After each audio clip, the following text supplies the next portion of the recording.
The FSNCO for one company had this one dude who was just a piece of shit. Didn't give a fuck about learning this job.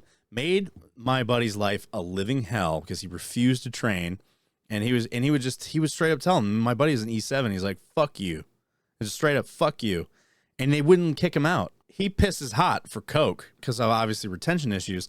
They weren't going to kick him out right away.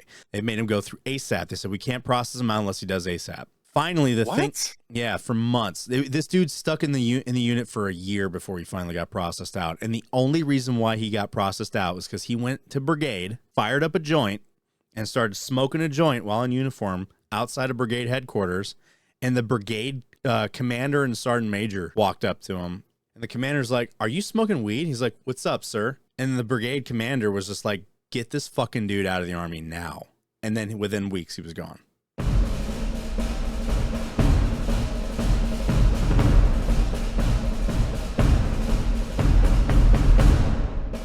All right, everybody. Welcome back to another episode of the Barracks Party. We're joined today. Got a new member of the party. Yeah, well, we're joined with Regiment COO Oakley, which OakleyFans.com. Andrew, aka Oakley.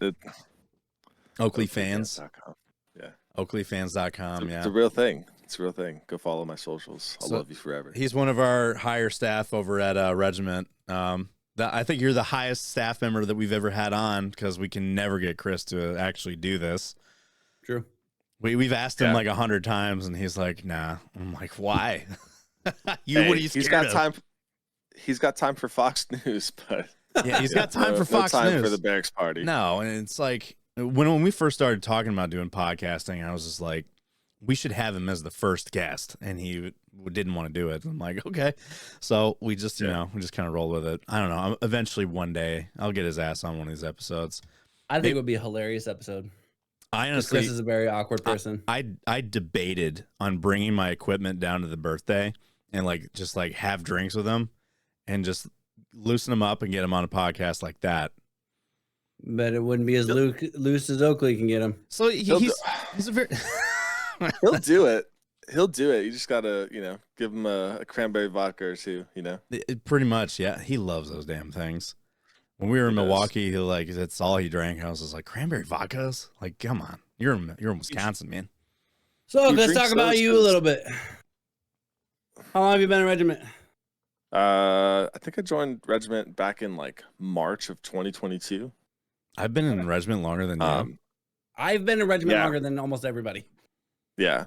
Yeah, no, I joined in March 2022, and about a month later, they had a $10,000 Halo LAN tournament. So, I remember that. I shoot professional photography. I've shot for Dr. Disrespect's studio, Midnight Society, and pretty much was like, Chris, I'll come out and shoot the event. I live 45 minutes away. And he's like, "Oh yeah, roll through, dude. I'll get you in for free." And I'm like, "No, I don't care about that. I'll pay the $10. It's no big deal. I just want to come and do something for Regiment, And so I went out there and I met Perpsky and Chris and Acebug and Mango. Big part of the staff team was there and stuff. And the American Red Cross and a couple of our other partners flew out a bunch of veterans to be able to compete in that Halo LAN. And it's a really, really cool opportunity for everyone involved. And yeah, man, shot the event and stuff and got home that night. It was a solid 13-hour day. Got home that night and did a full edit on everything and gave Chris the link the next day for all the photos and stuff. And that's one of the funny things with shooting at events. Even now, we're getting insane photos where at TwitchCon or wherever the hell. And Chris is like, "Hey, send me that." I'm like, "Chris, it's on the camera, but I got to plug this into a laptop. I got to edit it.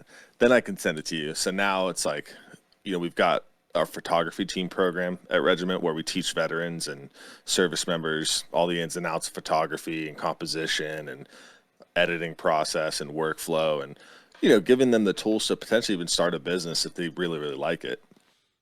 And at these events, a lot of these members are starting to attend and they're bringing their cameras. So it's kind of cool to be like, "Hey, dude, you let me know what you need, but shoot this for us. I'm going to focus on taking photos with my phone so that I can immediately give Chris content to be able to post across our socials and stuff." So It's the most advanced camera I got. It's that Samsung fucking mobile camera right there. Pretty much same with me. I had to borrow How'd you my hear father-in-law's camera. Regiment? Yeah, how did you hear about Regiment? I didn't realize you were gonna ask this. I met a guy on Grindr, dude. I love the surprise questions. It actually was really funny. Is I ended up knowing the dude. He was 11 Charlie. I was 11 Charlie. We didn't serve together, but we actually played airsoft together at a public field prior to him enlisting, and after I had already gotten out. And I never really went anywhere with it because basically I knew the dude when he was like 16 years old. And I was 23, 24. So it's like, fuck that, you know? Yeah. Like finding out that we had mutual friends and that I knew this kid when he was in high school, I was like, yeah, that's a no-go. So I didn't pursue anything, but he had actually told me about Regiment. And so I joined the server. And at the time, you know, we were spending a bunch of our time over on the Vet TV Discord. Mm-hmm. And that's when I met. It wasn't before it was hacked. Yeah. We got to fix that, man. That's got to get sorted out. That was a fun server to be in. It was. It was so unorganized. Yeah, but we had a good time, and I met a lot of really good people there, and I brought all of them over to Regiment, except for a couple dudes. There was this guy named Cyber Ninja. That dude was weird. I remember he wasn't a vet, but man, he was a think tank who developed suppressors that produced a decibel rating lower than, you know, a unicorn's asshole farting in the wind. You know, my God. Yeah. I need to get. I remember when the Vet TV server became a thing, because through Reverend Warriors and doing a lot of stuff with Danny at the time on Vet TV, I was super excited when they got a server, and it made me so disappointed and frustrated to be in that server a lot because of how organized Regiment's almost always been organized for our server, even since we had like 400 people in there. It's always been pretty organized. You can thank Fred for that. Well, no, this is well before him. Oh, wow. Okay. And we've always tried to keep it organized and simple and like not super cluttered. And I go into their server and it's fucking chaos. I was like, what happened to the Vet TV server? Because it got hacked, and is that what got happened? taken over? It's not that it got hacked. So the thing is that because there was really no organization, if you like were in the server for like longer than a week and a half and you were active and you asked to be a moderator or whatever the fuck, they just like give it to you. But all the mods had like admin access. They had like admin access. Used to. Yeah, because there was a time for sure. Myself and Brandon were like, yeah, this is no good, dude. We gotta really go do a deep dive and sort out roles and permissions, responsibilities. Did the Vet TV thing kind of influence the moderator permissions? No, not necessarily, because the Vet TV thing happened months and months and months prior to us doing the revamp on roles, responsibilities, and permissions. This was very much so influenced by a member who he was a staff member. He wasn't just like your normal like volunteer, moderator, community manager. He was you remember back in Regiment when you had like staff and all those people were in pink, like their color was like pink, and then you had moderators, community managers, game leads, and stuff like that. You know, the color of moderators being green is because of me. Oh, really? Yeah, green weenie. I mean, green for moderator is actually a really common color though. When we were discussing back in the day what colors moderators should be, I was like green for green weenie, and Chris was like, I like it. Oh yeah. So we had a member who was excellent. I mean, very, very talented with programming and writing code and making bots and stuff and perfecting bots. And there was just some disagreements and he didn't like it. And so when he left, he deleted some of the bots off of our stuff, So for about a 13-hour period, we had no raid protection. We were super freaking vulnerable. And it was because of his permission levels that he was able to do that. And so we did a deep dive and realized that like all of us had everyone and their mom had the administrator role. And all it would take is for one person to like, let's say, delete the verified military role, and it would bury our community. Because we've got over 9,000 members that are verified military, you know, whether that's active duty or retired or veteran. And so yeah, you know, it'd be a huge blow to us. So Even we more really than took that, serious, and they could have deleted the whole server. Yeah. I remember seeing that. I Like when I don't know if they can delete the server. I believe you have to be the server owner to delete the server. Well, you can essentially delete the server. You can purge all the members. Oh, You can yeah. basically Yeah. make it fucking I Oh remember, yeah, I where it's remember barely there. the early days of being a mod. I remember like, cause like back before we had like bots to actually go search for people. One of the only ways that I could actually go search for a member if like we had an issue and I had to look into this person, I had to It's a actually member list. go to the member list within the server settings. So like with that, but I saw all the perms that I could do. I'm like basically how I would see it in my server. And I was like, there's a lot of power. I mean, obviously I'm not the kind of person that would actually fuck with any of it. I'm like, I'm only going to touch what I know I should touch. But I thought about it. I'm like, any one of us could fucking go in there and absolutely nuke the server. So Yeah. Yeah, no, I mean that was a wake up call for sure. And Brandon was super adamant about, you know, let's get this fucking figured out tonight. I want everyone in their roles. Like, we will sacrifice people being able to do their jobs for a couple hours to just make sure that we're secure. And then Fred and the admin team can go through and push the proper permissions to everyone. So we did a big old overhaul of that. And, you know, we had to tell everyone like, hey, like, listen guys, this is going to happen. Bear with us. You know, if there's something that you need to take care of that you can't handle because of your roles or permissions being jacked up at the moment, get with a staff member and we'll fix it. I remember So that. yeah, I had a lot of issues. I was like, remember fuck. as a community manager, you know, that was so like staff applications went out probably 3 months into me being in regiment, and one of the positions was regiment photographer. And I'm like, dude, I fly 3 to 5 times a week. I've got hotel points, free rental cars. I've got airline points. I could go to these events for free, shoot for regiment, get these out. That way we've got, you know, content to be able to push out. You know, a lot of these members don't have great photos of them in like gaming environments and stuff too, whether it be like DreamHack Dallas or just stuff like that. So kind of cool to be able to provide that.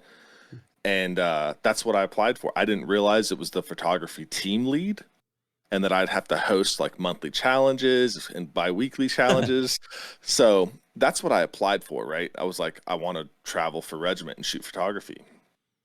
And then Perpsky was like, hey, like Chris wants to talk to you. So they set me up for a second round interview. And Chris was like, hey, dude, like, I really want you to be a community manager. He's like, every time you join the smoke pit, 30 people jump in. And I'm like, oh, yeah, like, that's cool, man. Like, just set me up with the tools to be successful, you know. And initially getting in there, me and Cozy, who's our marketing director, we came on as community managers at the exact same time. And, dude, we didn't know what our jobs was, basically, you know. We're like, I don't know. We didn't and for a long time. We didn't have permissions to really do much either. And I told Cozy, I'm like, you know what, man? Like, in the meantime, until they give us actual guidance, our sole focus is culture. Let's develop the culture that we want to see in regiment. You know, and that's a culture that fosters understanding and friendship and just being there for each other, you know, as like-minded individuals, veterans, service members. So we just pushed hard on that, man, and we were really, really successful right out the gate. But there was a couple instances where like people would join the server and they'd start playing soundboards with like racial slurs, or, you know, they'd stream some type of pornographic material or whatever the hell. And or smoke meth. All I could do was disconnect them from the channel. And I was pissed, dude. I told Chris, I'm like, listen, man, like, either you give me the fucking option to be able to ban someone or kick them out of the server, or just take. Because you guys didn't have the same permissions as mods, which was crazy. No, yeah. And I mean, in the grand scheme of things, if you think about it, right, the only reason why I see the community manager level as a higher position than a mod is because a mod moderates the Discord. But our community also, especially at events, exists outside of Discord. Yeah. You know, we have a lot of stuff going on. We have a lot of programs that we're really developing and pushing that help veterans outside of Discord. And so that's why that position is so elevated. And at that level, like, you need to be able to protect your community And if a mod's not available or doesn't see what's going on, taking the time to have to ping a mod to get them involved, it takes too long. And by that time, people are pissed or upset, or, we've got a community of 37,000 people at this point. Is it 37,000 now? Yeah. 37,540 something. Fuck. Yeah, it was 30,000 like 2 weeks ago. Yeah. Mhm. When I enlisted in the regiment, when I joined regiment, I think we were at like 9,000 people. Boots. Dude. And yeah. And I'd say in a matter of like 5-6 months, man, we had hit like 15. Mhm. And we just kept freaking pushing and pushing and pushing, man. But the thing is that we've got such a good like game lead program for just gaming content in general. People can come in and hang out with staff members of regiment. You become a part of each other's daily process.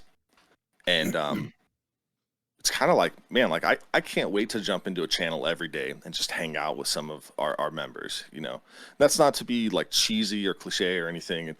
It's legit, dude. Like, you develop friendships and you feel like you're a part of a platoon again. You got your little fucking fire team that you're, maybe playing Hell Divers with, or for me right now, it's Star Citizen. And I also really like Life is Feudal Your Own, which is an old ass game and kind of sort of buggy sometimes, but still kind of fun, and of course Farm Sim. And so, just kind of being able to like relax, shoot the shit with your boys or ladies, we got plenty of women warriors. It just, nothing else does it like that for me, man. So I find a huge sense of purpose because I know that like I can't wait to talk to these people, and the feeling's got to be mutual, man, because you're building the same type of, you're building that friendship, that relationship. They're looking forward to you getting online too. So everyone kind of finds a sense of purpose, like you got to be there for them. And that's what the community, I feel like, really, really stands behind. Like that saying that we say, like, we've got your six. Like, it's a legit thing. Yeah. So shit's tattooed on me. Yeah, it is. I got a regiment tattoo. Dude, this is not a regiment tattoo. This is actually my 6 tattoo. I remember. My regiment tattoo's massive. What? You actually have one? It's huge, yeah. It's not on your ass, is it? It's not on your ass, it's not on my ass. Yeah. Holy fuck. You're the one with that tattoo. Okay. Oh, yeah. That was you that got that? Weren't you the first one to get it? No. I think Mango might have been the first. No, Mango wasn't the first one to get a tattoo. I think Chris won. I don't know. I think Chris was. Me, Chris, and Nick Starox, we got our tattoos at the same time at Revolt Tattoo in Vegas. So Joey Hamilton. Yes, I remember this. Fuck, man, I feel like shit not remembering this. Navy vet or Air Force vet? But Joey Hamilton. I think it was Air Force. He won season 3 of Ink Masters, and he's a veteran. So we're like, we want to get tattooed by him, And so just kind of giving back to a veteran-owned business, and yeah, it was a good time. I actually getting this tattoo kind of made me fall in love with tattoos again, because my first tattoo was in the barracks, and I drank. Was it at a barracks party? In like 45 minutes. No, it was not. You got your tattoo in the barracks? I got my tattoo in the barracks by my fucking like sergeant's roommate. And it was like a picture of Jesus that I drew in high school. Oh, leave it to the gay guy, right? To draw a picture of Christ and have him tattoo it on me. That's hilarious. That's not gonna make it go away. Well, I know. And then I went to the field for 2 weeks. The very next day, hungover. Fuck. As an underage freaking. It wouldn't. I was 19 years old, so. And it looks like shit. Everyone says it's a bird. What is it supposed to be? Jesus. Oh yeah, that's right, Jesus. Wait, so this is like oh god. It's supposed to be Jesus. Yeah. Excuse me? Oh wait, show that again? I'm trying to find Jesus in this. Thorn crown, eyes, eyebrows, hair, blood. Yeah, no. The thing is that where I fucked up is that he was also drunk. Listen, it wasn't my brightest moment. This happened, dude. That same night, I passed the fuck out in a seat, just mouth open, like staring at at the sky. I was gonna make a bad joke, man. And It's okay. We're not monetized. My buddy Chapman and my buddy Nick Godey, they were just shooting up spit wads and shooting spit wads in my fucking face while I was passed out drunk with like blood still dripping down my arm and shit. And it's stupid. That makes me think of this deployment party I had in 2017. We're at one of the Corman's house, and one of the Marines' wife was a tattoo artist. And one of them was legitimately getting a tattoo there. Like she did all the proper precautions. Like she had all of her stuff there. She had gloves on. Like she cleaned him and everything. He just got a free tattoo. Mm-hmm. As the night progressed, when everyone was she got drunk. Yeah. Everybody else was drunk. One of the Marines, like I had some type of bet or something, and the wife agreed to it, that he would tattoo something on his ass. I think it was like his initials. He had to get his friend's initials on his ass. And the way his initials were, at the end of it, it looked like a dick. So he had a permanent dick on his ass, basically, with like hidden initials. Sounds like a great time. Oh but because she was drunk, nothing was done properly. Like this man had a hairy ass. You know how you're usually supposed to shave? None of that happened. So he just got fucking hairy ass tattooed. Probably got infected afterwards, but everything was fucked up. And I still remember it to this day because we recorded it too. So everything was you just see this dude on the ground getting his ass tattooed by this chick on her knees with long blonde hair. This is where safety briefs are made, honestly, because like getting a barracks tattoo is the equivalent of getting a prison tattoo. In all honesty, let's be honest. Like it's basically the same fucking shit. Like, and you can't even say it otherwise. Like it really is. It's like there are some barracks haircuts is one thing. Barracks tattoos is just elevating it. This is like getting drunk and having the medic give you a fucking IV. No, it's not. Party. No, it's not. I take proper precautions, motherfucker. I would say that I'd say that a barracks room is maybe a little more sanitary, but at the same time, these motherfuckers can be dirty, dude. Not even that, but it could be just like some fucking private that's like, Annie, god damn. It could be just some private that's just like, I'm gonna try my hand at writing and making tattoos. Hold the fuck on. I can't wait for my mother-in-law to take her dog back, which is gonna be another week from now. I'm like, oh god. Long week. Dude, it's been so how did you get to the point that you are now? With Regiment?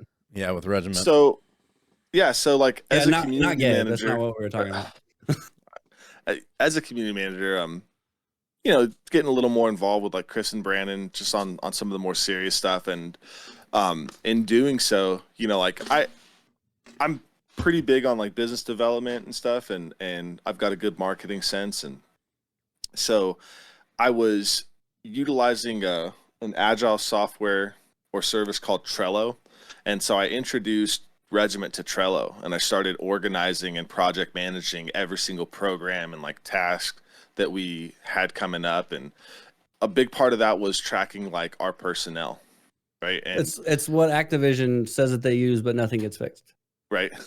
Well, the funny thing is that like at the staff level, anyone moderator and above is under NDA because of you're in the staff channel, so you're going to see different stuff about maybe like upcoming partnerships, stuff that we're working on, and it's a big deal to keep that hush hush until we're ready to announce and everything's figured out. And so going through that process, one of the things that I had as a tracker in Trello for each staff member is their NDA on file. And so, Brandon gave me access to like our NDA stuff, and I looked through, and dude, there was like 20 staff members that didn't have an NDA in the correct place, but they had filled one out. I do remember that because I filled one out and it wasn't in the correct place. So I didn't have an NDA on file myself. And I was like, all right, we got to fix this shit. So because we did it mass a long time ago, I remember. And so all those people were probably good.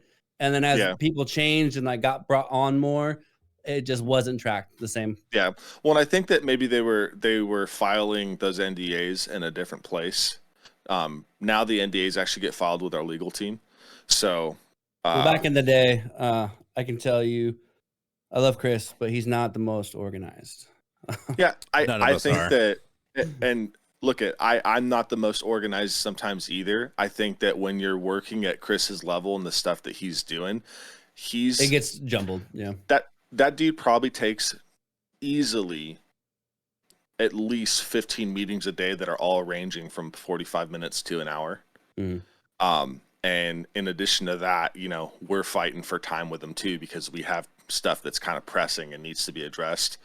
And that's a big part of why they elevated me so fast, is so that I could handle the day-to-day operations within the community and within the business, allowing him and Brandon to focus a lot more on like our partnerships and stuff like that. And, you know, as we're getting bigger and stuff, we've got more partners, and, you know, part of that is there's some deliverables there too. You know, they do stuff for us and we do stuff for them. And so we, you know, Regiment never had a marketing team, and now it's like we have a full-blown marketing team. And so in the grand scheme of things, it's really cool to see the company grow, and in the very near future, you know, that just means so much more opportunity for more veterans. You know, that's what we want to do. We want to bring on vets. You know, we want to give back to our demographic of community members and give them opportunities to, you know, succeed in regiment too. I think a big part of being on staff is also the opportunity to learn to be a leader, you know, and that's really, really fun to see. Yeah, people Mango, grow. we're talking to you. Yeah, Mango, step your shit up. I'm gonna replace you. No, I'm just joking. Some of these guys, you know, in their military service never had the opportunity to lead. Yeah. Yeah. And their only influence on leadership has been the leaders that they were under. And I guess I put an emphasis on the leaders they were under because, unfortunately, in the military, a lot of leadership Sucks. Toxic. What? You No, not at all. Yeah. Never. Not in my military. Not in my house. No, that's that's true though, because you have there are a lot of people that take a leadership position, and the only knowledge of leadership that they've learned is through toxic leadership. And that's why it just in the military it compounds, because that's why toxic leaders rise the ranks, because it's like, well, they were under someone that was toxic, and that's the only way they know how. Yeah. Yeah, and I think that Regiment does a good job about cultivating a better leadership mentality. And that's something that I put an emphasis on to our mods and our community managers especially. You know, the community manager team being my first position in Regiment, really, that team means a lot to me. And I try and give Mango all the room in the world to do his job as a community director. And I tell him every day, like, I don't want to step on your dick, bro. Like, you make the decisions. I put you in this position because I trust you. Like, get it done. I wish you would have said, I don't want to step on it. I just want to stroke it. No, I don't want to step on dicks because I'd rather make them happy. No, I'm just joking. Yeah, no. So, yeah, you know, like, that team's super important to me, and I think it's one of the most important teams in our community right now. They're responsible for the development of all our community programs, so they're pushing a lot harder on the game leads just for the stuff that we've got going on the server. We don't mandate time, right? All we ask is like, hey, look, if you want to step up and be a game lead or a moderator or a community manager, you know what you're volunteering for. So bring it at that level. And if you can't be here or you need to take LOA, that's fine. Take LOA, you know, get back to us when you can. But I'd say on, like, if you're a moderator and you have to take LOA, we're not going to find someone to replace you for that time that you're on LOA. It's like a deployment. With the community manager team, that's a very demanding position. And if you need to step away for LOA and it exceeds like a 2-month period, we're going to bring someone else on as a community manager. And let's say that person decides to step away or leave. That's when that spot would open up back to you type deal, you know? But yeah, that's Mango's wheelhouse now. And I just really want to see them succeed and stuff. So they're the people that I focus a lot of like my leadership skills on. And I'm learning to be a leader every single day. Like, I don't think that this is anything that you can just perfect overnight. And not to plug or sound weird, but I got a lot of like my leadership style from like Jocko and listening to his podcast and stuff and reading his books. I mean, it just really resonated because I dealt with some pretty shitty leaders too. And Same. I think we all have.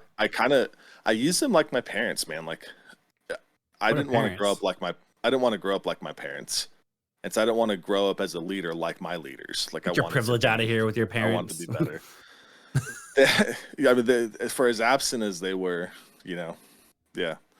But it's been pretty crazy for me because I'm probably, outside of Chris and Brandon, the longest running staff member. And then Boiler is probably second because I brought Boiler on. And it's so cool because I've been in the service since there's like 400, 600 people in it. Watching us grow to where we are has been insane to watch. I was in the server when there's less than 1,000 people. I remember that milestone and how like, whoa, it's crazy. We got 1,000. And then like every 10,000, it's like, what the fuck's happening? But yeah. Like I came on as the onboard brief person / moderator because new members, we would have a meeting every week in one of the VCs and we would break down like what regiment is, what we do. And I would have a fucking Excel sheet. Thank God we don't fucking have that anymore. That I would literally update with people's emails, like their Twitter, their Twitch and everything. And it was getting to the point where I was like, we need to find something else because this is ridiculous. So like when I'm done, so I kind of been thinking about this when I'm done with school, looking into being a community manager. Because right now I can't commit to it. Yeah. So like when I actually have free time to commit to something, I mean, like I don't really know all the details that goes into being a community manager. To me, I look at it as like it's a step up version of a moderator. From what I can just tell, become like the social media person because you've already got the editing skills. Listen, well, the problem is, so I got actually like Whiskey asked me if I wanted to be like the content director for the TFR, and I'm like, I cannot commit that amount of time like for like doing clips for everybody and on top of the podcast and top of school and all the other shit. I'm like, it's just way too much for me to commit to. Just like even American Legion reached out to me about being part of their gaming board, and I was like, I can't, because they want to set up tournaments, and I'm like, I can't because I don't have the time. But I do want to be a CM at some point, like because I want to be able to do more events. Which is, speaking of events, we have some that we're going to talk about because I'm going to finally be able to go to one. Nice segue. I'm actually going to be able to go to a fucking regiment event for my first time ever. If you don't count the American Legion convention we had in Milwaukee, I count it. You count it? Well, there wasn't. That's very not a many regiment event. We had a presence there in a small booth, right? But that counts to me. Yeah, that was like the first in-person regiment thing that I went to, where I actually met regiment members in person. Everybody else, except for you, Doc, like Chris is the only other one that I've ever met, and yeah, so like. Being up here in the Midwest, especially in Wisconsin, it's like there's not very much that happens with the org up here. I mean, at least he didn't meet you in drag like I did. Yeah, that was.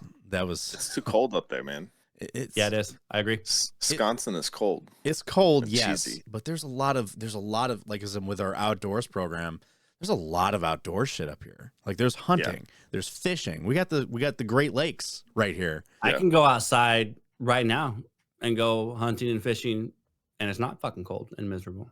Yeah, but you don't get to catch the walleye. You don't get to catch the muskie. You don't get to catch like all the fish that people fish for up here. You can't get down there. I'm in the ocean. There's better shit out there. Regardless of what your opinion is on that, but like, there's a big fishing culture and hunting culture up in Wisconsin, and there's a big outdoor culture up here too. Because we've got a lot of outdoor stuff for hiking, for camping. We got lakes everywhere. We've got we got Lake Michigan, Lake Superior. You got the peninsula where, there's a bunch of outdoor shit up there. You got Devil's Lake, which is a big outdoor area here. There's a bunch of stuff out here, but there's really, because, it's Wisconsin and it's very spread out. The farther up north and west you go, there's really not much out here. So that's the one. So a lot of these events, though, what events we got going on? Well, the first event, we'll kind of go in order with it. So the first one we got is the Whale Shark Dive, which is April 24th.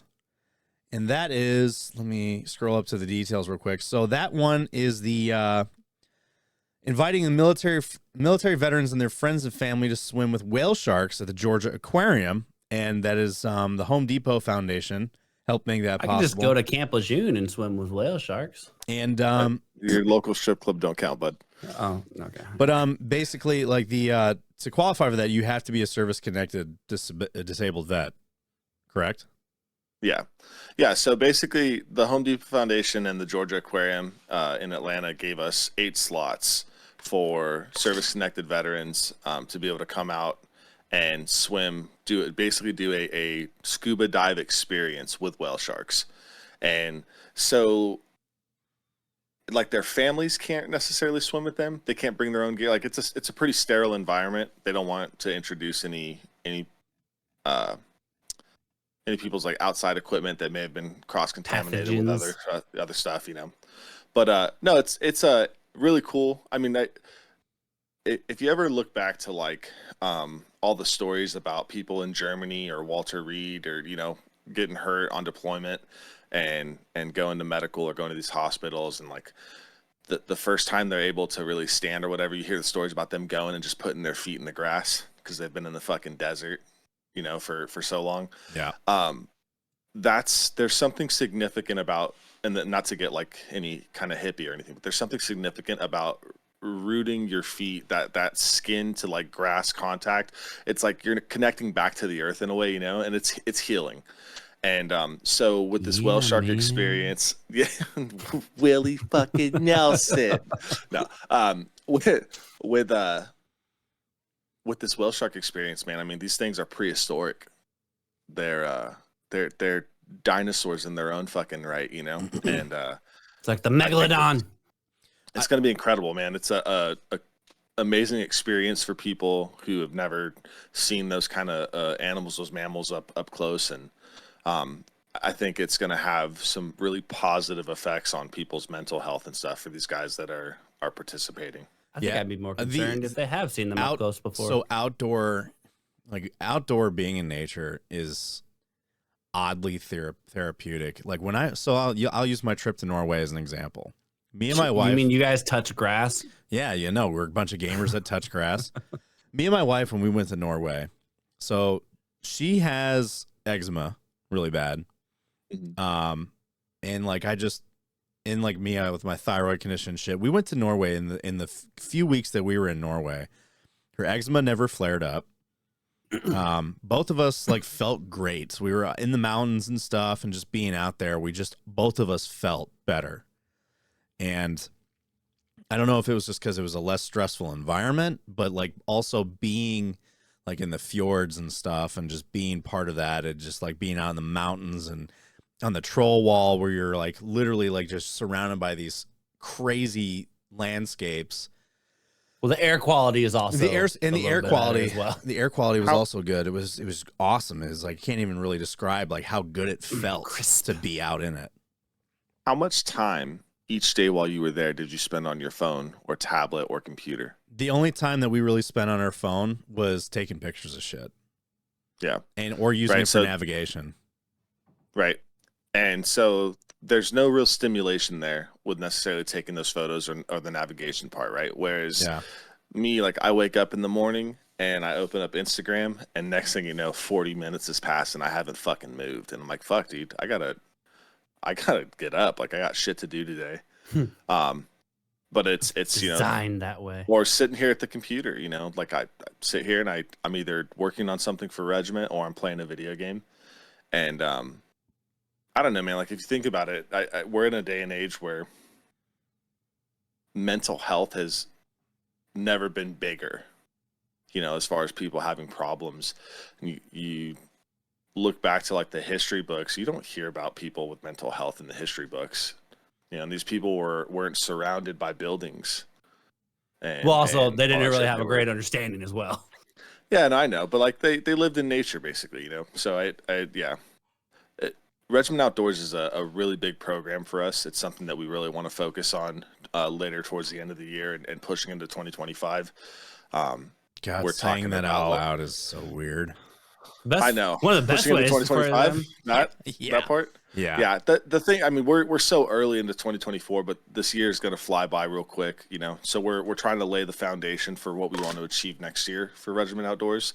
This year is just a big focus on partnerships and doing what we can to give back to vets. Next year, pushing into 2025, doing Regiment Outdoors. I mean, like we're talking precision rifle teams, getting into competitive shooting. I want to You do know, that giving veterans the opportunity to do something that basically they probably could have did right out of high school type deal or in high school or whatever the hell, but because they chose to do military service, they waived that opportunity, if you will. That's a big part of like our esports program too, right? Like your general prime for esports is like 14 to 22 years old. Well, if you weren't good enough at 14, but let's say, you know, developing your skills in video gaming and stuff and getting into that 17, 18-year-old range, then you decided to enlist, you kind of gave up an opportunity to potentially pursue professional if you were good enough.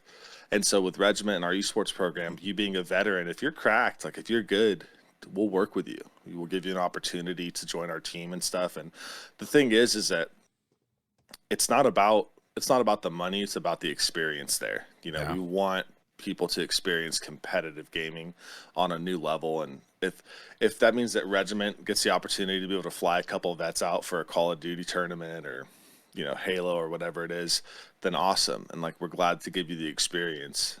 Can't do it for everybody, but yeah, it's definitely one of the perks of the program.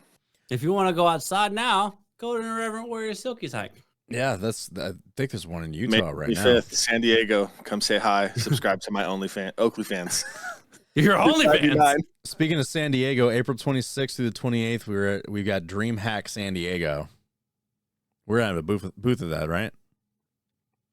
Did I say April? Yeah, or May? No, the May Silky's 25th. hike. You said is it May 25th? May 25th. May 25th. Yeah, it's a Silky's hike. It's a Saturday. The night before, we're gonna have a little beach bash bonfire. I'm pretty sure. May 25th through the what? It's gonna be good. It's May 24th will be like the Friday night meetup at the beach, and then the 25th is the actual Reverend Warrior Silky Hike San Diego. That's DreamHack. So if you want to meet, no, that's the Silky's hike for San Diego. That's what we said. Silky's hike. Yeah. Okay. Yeah. If you want to meet Donnie O'Malley or any of the people from Vet TV or the amazing staff over at Reverend Warrior, definitely be there. So, but the DreamHack in San Diego is April 26th through the 28th, correct? Yeah, that'll be at the San Diego Convention Center right there in Gaslamp. Regiment, I don't know if we'll have a booth this year at DreamHack San Diego, but we'll definitely have a big presence, especially with, you know, Coronado and I believe 32nd Street, Camp Pendleton, Miramar. It's huge military presence. It's a military town. Gaslamp's known for its incredible bars and stuff. So and they're overpriced fucking drinks. Yeah, I think I spent like $400 one night while we were there. Jesus Christ. But it's also because I don't like waiting in line. I don't know, dude. I'm impatient as fuck sometimes. And like waiting in line for a drink sucks. So when I get up there, like give me fucking 4 double, you know, whatever the hell's. And so it's like Chris has a full $40 later. So that's $80 solid right there. Oh my doubles. God. Yeah. Oh, and running back, you know, all right, here, Chris. And he's like, I haven't even finished my first one. I'm like, get fucked, guy. Like, it's all good. I guess you shouldn't have got shit on. Double fist in here. Yeah, I guess you shouldn't have got shit on. How about your favorite part? I feel like your favorite part of San Diego is Hillcrest. The neighborhood? No. Bankers Hill? No. Bankers Hill? What the hell is that? I only know of Hillcrest. Yeah, Hillcrest, Bankers Hill. It's like, you know, it's a great part of town. Super safe, like no crime.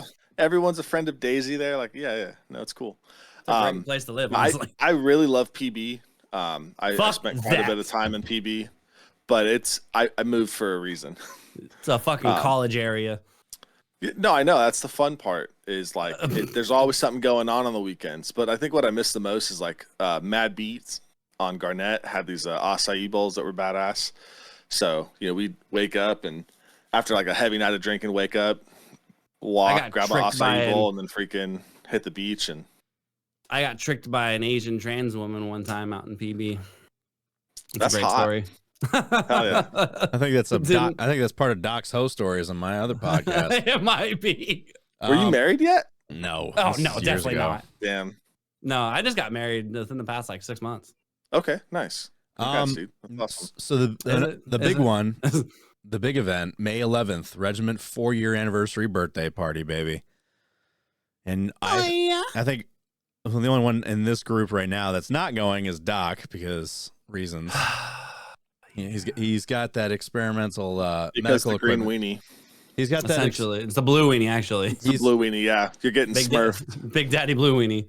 You're getting smurfed in the butt. But yeah, that's going to be a blast. That's actually going to be my first real regiment event that I'm going to get to. Pretty excited about that one because I get to actually meet some of you fuckers in real life. And and it's at the Esports Virtual Arena in Flower Mound. I'm excited about that too because it's a real arena, but it's for virtual things. I'm really bad at it. I'm really fucking bad at it. I'm clipping through walls, and when you clip through a wall, it'll fucking kill you and throw you back to the restart. So, but it's incredible, man. 30,000 square feet.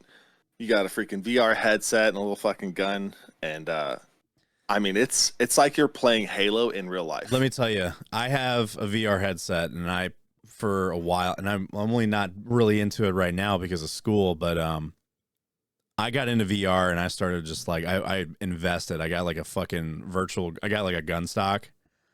I play like games like Ghost of Tabor, which is like the Tarkov VR game. Yeah. And just like I'm just like, oh my God, this is everything I wanted it to be. And like me and my old army buddies, we get together and we're just shitting on kids and fucking Tabor just because they don't know what to do. So it's like we just blaze through a building, just wiping the floor of these fucking idiots that don't know what they're doing. And the only thing is I don't have a lot of room in my game room, so throwing frag grenades is like I actually try to throw it like a real frag grenade. I do the whole like throw like that, and I end up like hitting the ceiling and shit. Like, you know how many fucking ceiling fans I've gone through? Like it's like the whole ceiling tiles. Like I cut my hand open hitting it once, and I was just like, dude, I gotta really be careful with this. But yeah, I'm really excited about the EVA center. Like that's gonna be so much fun. My ass like might end up spending majority of my time in that thing. You know, speaking of VR headsets, we got some topics that have that too. Well, we're not done with events, Doc. Damn, I was trying. I tried for a segue, didn't work. Fail. We've got and that's not even our first. You know, also what was a Segway fail? Like the owner of Segway like rode one off a fucking cliff and killed himself. You hear about that? What is this Segway into? Is that true? 100%. The founder of Segway like fell off a fucking mountain on a Segway and killed himself. That's fantastic. I feel like you can see the mountain coming. Segway. Was he wearing that weird Apple headset? Segway founder death. Let's look at this. James William Jimmy Heldon, 27 March. Oh, he was born in 48. Died. Oh, he was September old. 2010. Segways He died in 2010 from injury sustained falling from a cliff while riding his own Segway. Fucking shit, man. That's a segue to the end. Poor guy. That is crazy. That's actually kind of funny. It's just like, you know, you get killed by your own creation. I mean, essentially, Match.com guy was basically heart killed because his wife found someone else on Match.com. Here's a really like funny rumor that'll kind of resonate in the military community. So you know the HESCO barrier? Mm-hmm. Yeah. So the very, very large HESCO, the biggest one that they make, I think it's like $35,000 for just a couple. It's like 4 sides of graded steel, like you know, welded together with some mesh to keep the debris, rock, and dirt that you fill it up with. For those that don't know what it is, think of like every military movie you've seen in the desert and the walls that are bordering the base. Yeah, it's not the T walls. It's not the T walls. It's the tan walls that are like big ass blocks that are like you can't move them. Here, I'll actually pull up the article of it right now. Like I Google imaged it so that people can see what I'm talking about. These fucking things. So when I was in Iraq in 2009, I had a guy tell me, "Oh yeah, dude, like you know the guy who founded HESCO barriers, who made them, invented them, that was Private HESCO, and he got dishonorably discharged, and then came out with these, and he's made like billions of dollars selling these to the Department of Defense." I'm like, I've never looked into it to find out if that was true, but can you imagine? That'd be a great way to being dishonorably discharged and then making billions of dollars off the military. I mean, it's not hard. I know. It's truly not hard. The creator of HESCO, Jim Heselden, is it Heselton? Yeah, Concertina was let's see. So it says Concertina was originally developed by Jim Heselden, a British entrepreneur and ex-coal miner who founded Hesco Bastion Ltd. in Well, 1989 debunks that. to manufacture his invention. Yeah.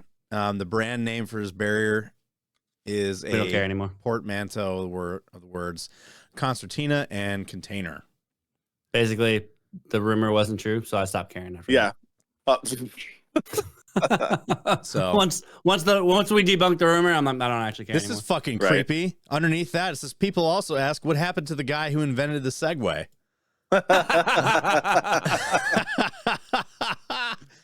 Nice. Wait, this is weird. Maybe that's what happened hang to the on. term. We're Hold gonna on. segue into this. So Jim Heselden, a British entrepreneur and ex-coal miner, founded Hesco in 1989. James William, Jimmy went through Heselden. Wait, the same guy that created the Hesco is the same guy that created the Segway. I'm not even lying. Look at this. Yeah. Jim Heselden. I knew that there was some kind of tie here, but I wasn't sure. He was an English entrepreneur, former coal miner, became wealthy by manufacturing the Hesco Bastion barrier system. In 2009, he bought Segway Incorporated. He died in But he didn't 2010 from create injuries it. sustained from falling off a cliff while riding his own Segway. So he bought it. He didn't. So create the it. guy that made the Hesco, or the guy that like founded Hesco, you know, the shit that we use for barriers, is the same guy that also bought Segway and died on a Segway by falling off a cliff. It was the same fucking dude. That's a hell of a segue right there. Maybe that's where they get the term like segueing into something, because he segued into death.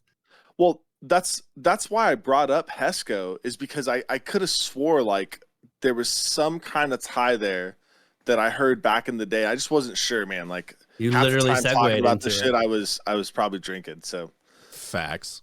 One more event real quick. We got May 31st through June 2nd, DreamHack Dallas.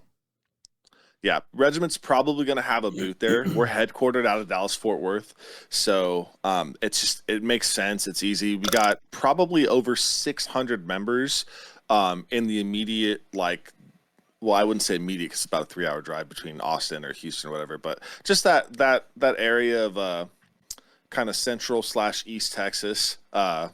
We've got a lot of members, so I mean, it takes you what, makes sense. 13 hours to drive across Texas From from end it's to end? longer than that, bud. Is it? Texas is a big state, dude. It's bigger than It's a some big state. countries.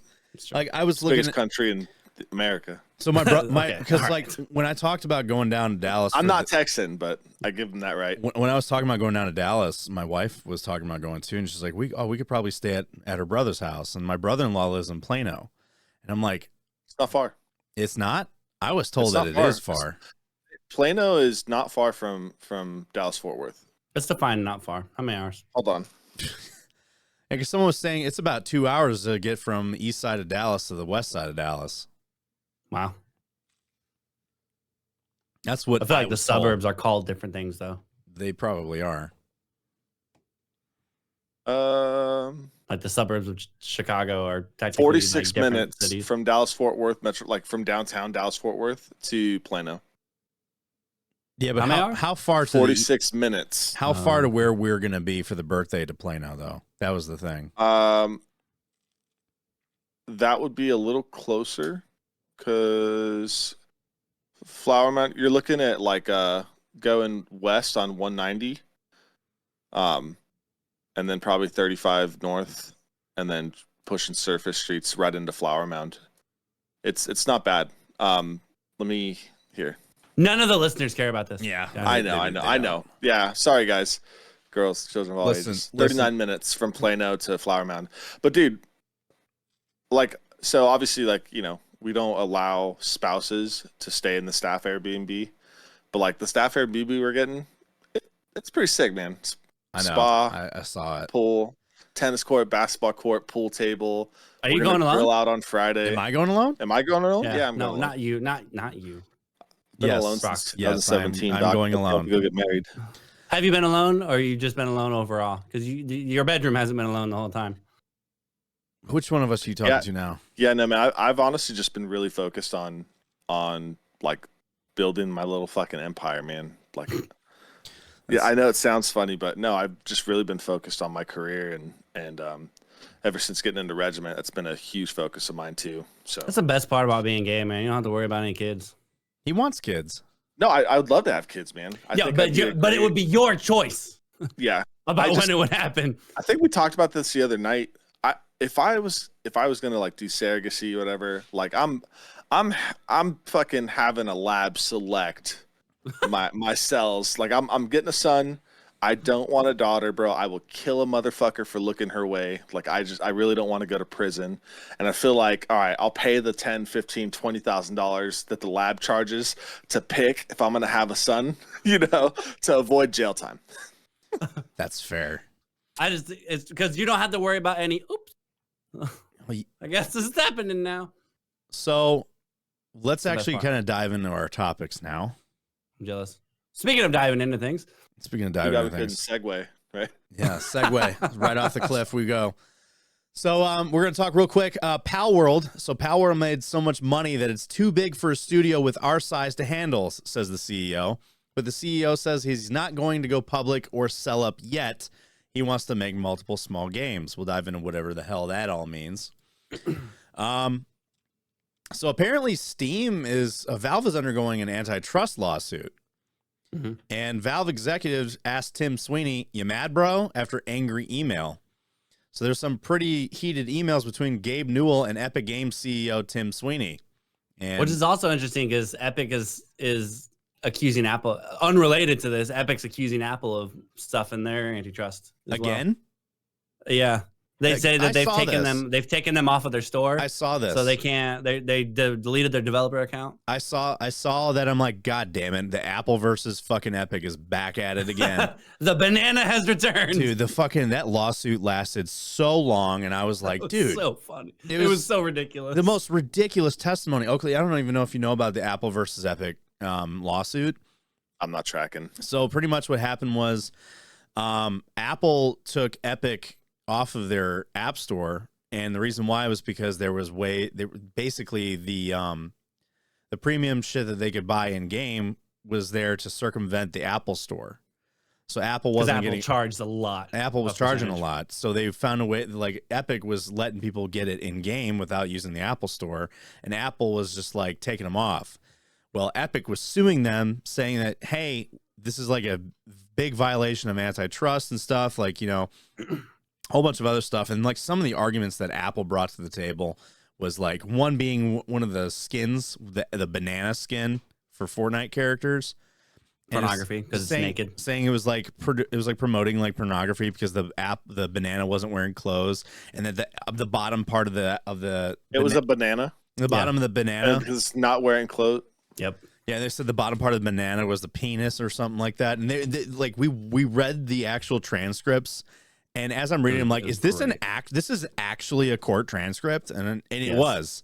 It was some of the most ridiculous sounding shit I've ever heard. It was bad. It was glorious. I just ran into some of my first like known Apple issues. We were doing some community stealth raids at one of our community meetings, which we do on every Thursday. Yeah, every Thursday. Nice plug. And I was gifting some subs on Kick to some of our members that we were raiding, and I'm like, dude, did Kick raise their prices? It was like $6.49 a sub. No, it was Apple. That's Apple's It's cut. Apple. Yeah, no, because Kick Google does the same thing. Still $4.99. I had no idea, bro. Yeah, I was Google does the same oblivious to it. The amount of subs I gave out that night, I think I spent an additional like $100. Wow. In just paying Apple's fucking fee, essentially. That's crazy. Dude, the fees. Irritating. Yeah, no, that's why, and that's why the big reason behind Epic and Apple's like lawsuit the first time around was a huge thing because of shit like that. Because like the premium currency and and buying skins and stuff within Fortnite was Apple was upcharging it, and then when Epic was finding like internally circumventing that. For Fortnite Mobile. Yeah. Okay. So basically players were able to do it within the in-game store as a loophole to avoid the extra fees from Apple, and Apple took them off. And the court, I think, eventually ruled that like Apple had to put them back on. And then that was like it was like a win-lose for both of them, really. yeah. And then now they're back at it, so I'm sure another lawsuit would be in the news. Well, it's the thing is, right, is that like Apple doesn't own Fortnite Mobile, right? It's just a game that you can purchase off of their platform, off their app store, to be able to play on your phone. But it's because it's their platform, and they say what can and cannot be on their store. Yeah, that too. And if they don't get their cut, they're like, suck a dick. Nazis. Speaking of people that have been in the news with antitrust laws, Activision Blizzard to lay off, and this is new. This is like really new, I think. Because Oakley just brought it up to us today. How is this? Oh no, they did the day and the month. Yeah, I was looking at the date. Never I was mind. like, that's weird. I was confused for a second. Well, actually, hang on. This is last month. So we may have actually already talked about this. No, we haven't. This is new. We have. Activision Blizzard to lay off 899 employees across Infinity Ward, Blizzard, Toys for Bob, and Sledgehammer. Well, maybe we did talk about this. Yeah, we did talk about this. Oh, so we'll just delete this out.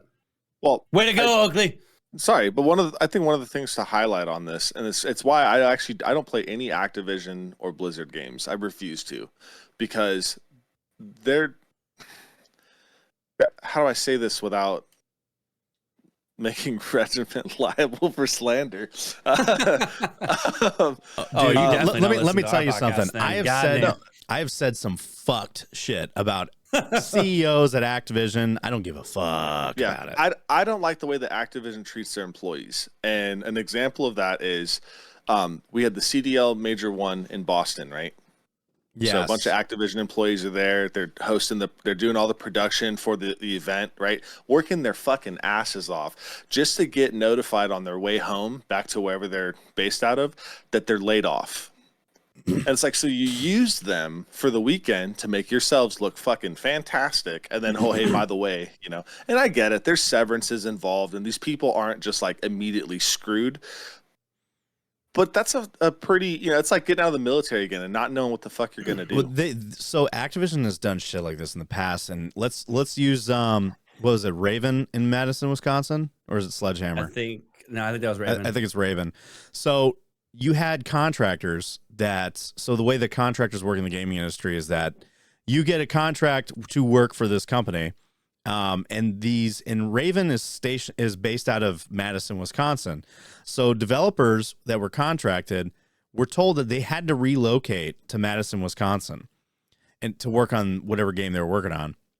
Mm-hmm. And then Activision said, we are laying off a bunch of people at Raven, and almost all the contractors that got relocated were part of that. So they were like, and they did that. They made them move just to tell them, hey, guess what? Now you don't have a job. After they already relocated. It was a fucked situation. So, one of the big up and coming tech centers in the country right now is Salt Lake, Utah, between Provo and Salt Lake. There's a bunch of small cities. There's Lehigh. Lehigh's major. Adobe's in Lehigh. You got all these different tech companies that are popping up there. Google's building a big ass campus. Microsoft, I believe, is building a campus. And part of working at those campuses is that in order to facilitate the influx of people moving to the area, well, they've got to build housing. So Google is developing these housing communities, right? And in order to live in them, you have to work at Google. But in order to work at Google there, you have to live in the houses. So if they lay you off, you also lose your house. I know. I was about to say, this sounds like not a good It's path. No, man.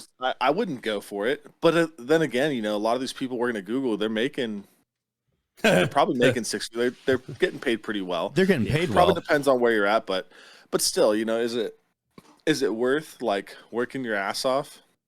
And the reason why they're doing this is because, especially with a lot of the stuff that's in development, they want you close to the office so that if at 3 a.m. there's a problem, you can come in. Yeah. Right. So you're basically right there. The whole campus is kind of all intermingled with each other between the housing and the actual work areas. This almost feels like an HOA that's run by your job. Yeah. And I don't like that one bit. Because it's like, No, I wouldn't either. because yeah, you could be making buku bucks like working for them, but if by something happens and you get laid off, you're homeless. Not to get political, but what if you like put like a MAGA freaking flag out in your yard, or you did like a Kennedy flag out in your yard, and because Kennedy isn't like as far left as they would want. You're talking about the new like, Kennedy, the current Kennedy. They tell you what you can. I really and can't like do. that dude. I do too. Yeah. But he like if you did that and your neighbors complained, and then now that's on the radar of your HOA, which is your boss, if you will, you're gonna lose your fucking job. Me too. You're gonna lose your job and your house because of that, because of like your opinion.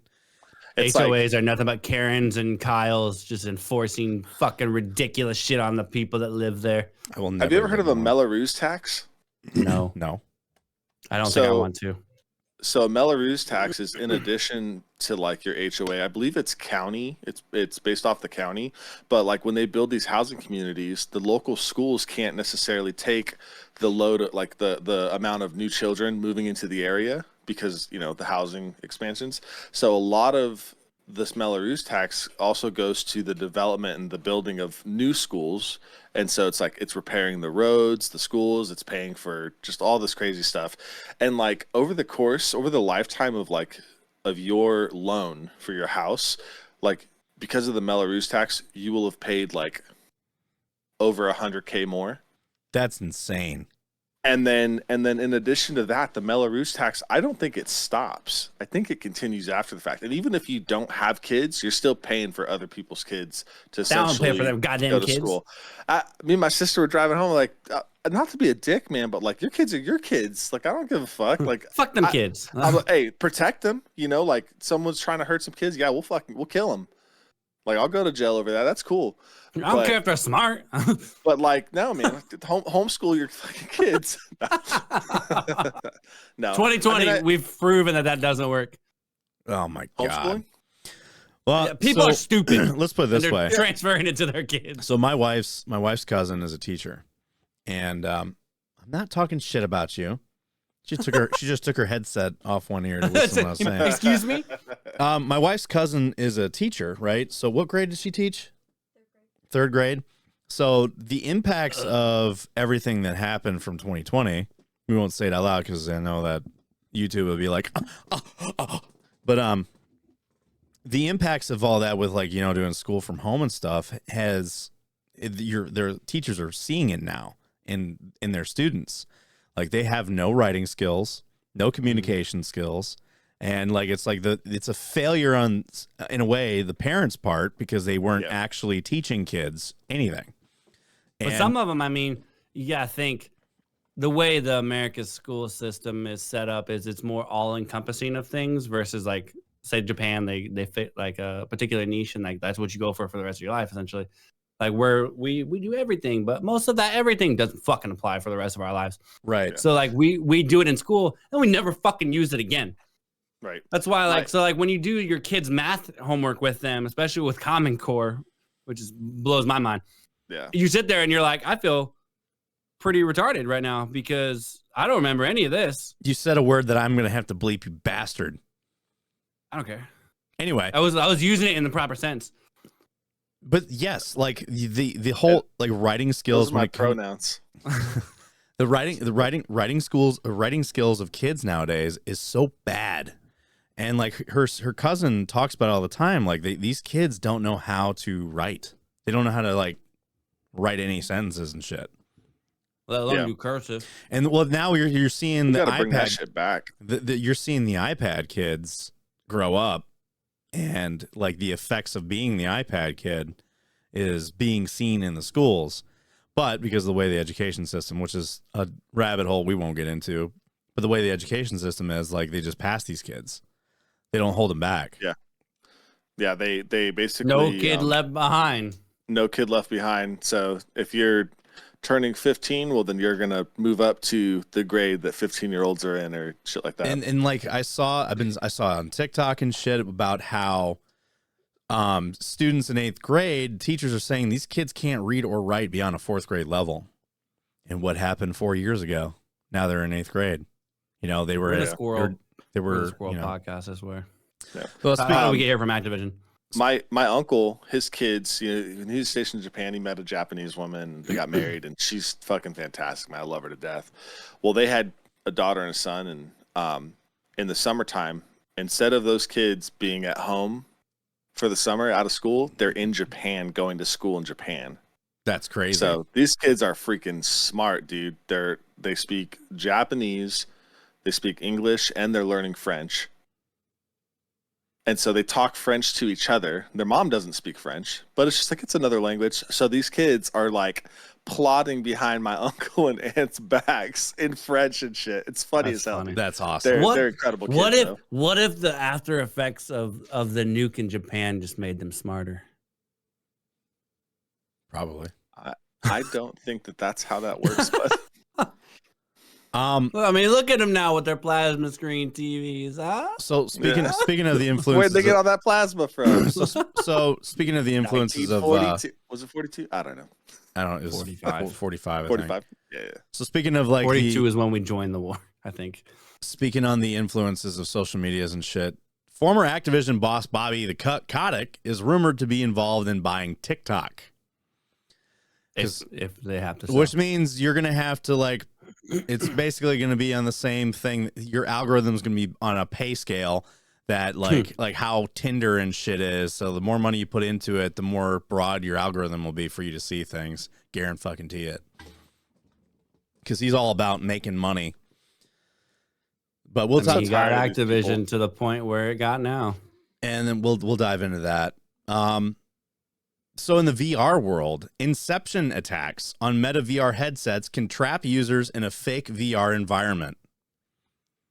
essentially, people can hack into your session. They can hack in VR, your and they can take over and lock you into some like VR environment to where like your headset never can leave that environment. So basically, they throw a ransomware or some shit in it. And I was like, wait, you're not really truly trapped. You can just take your fucking headset off. Like, you can just take your headset off. But what it is, if you put your headset back on, you're back in that right? room. Yeah, you can. We're one step closer to like that Black Mirror episode where like they put it on, they like just like slump down into the couch and they go into like that game environment or whatever. Dude, we're getting close to it. And it's then weird. they're just trapped in there forever. I was telling someone how funny it'd be to like wear the Apple Pro Vision thing. See it, dude. To the birthday bash, and put the freaking Eva headset over that. I would not be surprised if we'll see people with the Apple headset walking around. I've been seeing TikToks of that shit. This shit is wild. Speaking of VR headsets, the Army is going to be fielding mixed reality headsets to combat units this year. Of course, the Army gets it. So apparently soldiers complained that the first version of the headset gave them motion sickness, nausea, and neck injuries. Oh, it's got to be the Apple one then. I don't know. All I know is that like motion sickness and nausea is a big thing when it comes to VR. And yeah, you're like your brain and your body, it doesn't make that connection. Your eyes and your brain see something that your body isn't feeling, so it causes you to get motion sick. Yeah, that and there's a disconnect in depth perception. That too. I had it a little bit in the beginning of using my headset, but it's one of those things where I got so hooked in playing that I got over it within a few days. Yeah, by the way, the photo that they used in this article where this dude's got this fucking tag across his plate carries his squad leader. Like, tell me that's not a fucking sniper check. Like, I know. I was looking at this too, and I'm glad you brought it up. I'm like, why does he have a fucking name tape that says squad leader on the front? It's got to be for training. Yeah, no, it was literally this whole fucking photo is staged. He's doing the command fingers thing. You know, yeah, this isn't a real action moment. No, yeah, it's definitely not. It's just the whole like, hey, pose for the. I have a photo of me doing something like that, doing the command finger. I think where this is going to actually really get good is, so if this works like Apple Vision, where you can see through it and it doesn't fuck with your field of view. So you've got your real time implementation of tactics and shit. You're on the mission or whatever the fuck, and you're executing a raid or whatever, and to be able to tap into the feed of a drone or something and have that in real time kind of augmented there for you, I mean, like, that'd be sick. It would be absolutely kind of reminds me of the Land Warrior system. You guys remember that? Yep. Yeah, I do. It makes Doc me does think it. of like augmented 80 reality pounds glasses. of bullshit, and it was so expensive that they never even really fielded it. I don't think that system ever saw the light of day in actual combat. What but I was also that, what was don't that know. called? Don't quote me on that. What was that thing It's like called? the land warrior system. I think we're getting closer to like augmented reality, to where Yeah. it's a blend of everything. Think of like Free like Guy. wine? You've seen that? Do I like Do you like wine? wine? Do you like wine? Where is this going? Me, I do. Yes. 19 Crimes. They have the living labels, so you can like download the app and you open up the app and you can like use it to view through your camera the wine label, and then the wine label comes to life and starts talking to you and telling stories. Yes, Really cool. Like it was there was one where it's like, what was it called? It was like called like convict wine or some shit like that, where it was like it would have like, you know, famous criminals from back in the day, like that's 19 Crimes. Yes, that it's one. 19 Crimes. You know, we need doctors to give like living labels to vaginas, boobs, and buttholes, and then you just use your phone and it comes to life. It's like, nope, I've been around the block and seen a herpy or two. You're like, okay, cool, I'm not doing that one. Oh my I'll try the other flavor. God, look at this fucking here. I'm gonna vagina starts talking to me, I'm turning gay. I'm just I know. I'm gonna Please throw it on. start talking to Doc. Let me share my screen real quick so that Doc can see this land warrior system. But look at this M4, right? Look at how fucking insane. Like, I would never. Don't share your screen while we're recording. Why not? That bitch is heavier. It'll mess with things. No, it won't. Oh Jesus. No, it won't. With full setting. I've got the settings to where it doesn't. So like, look at this fucking thing.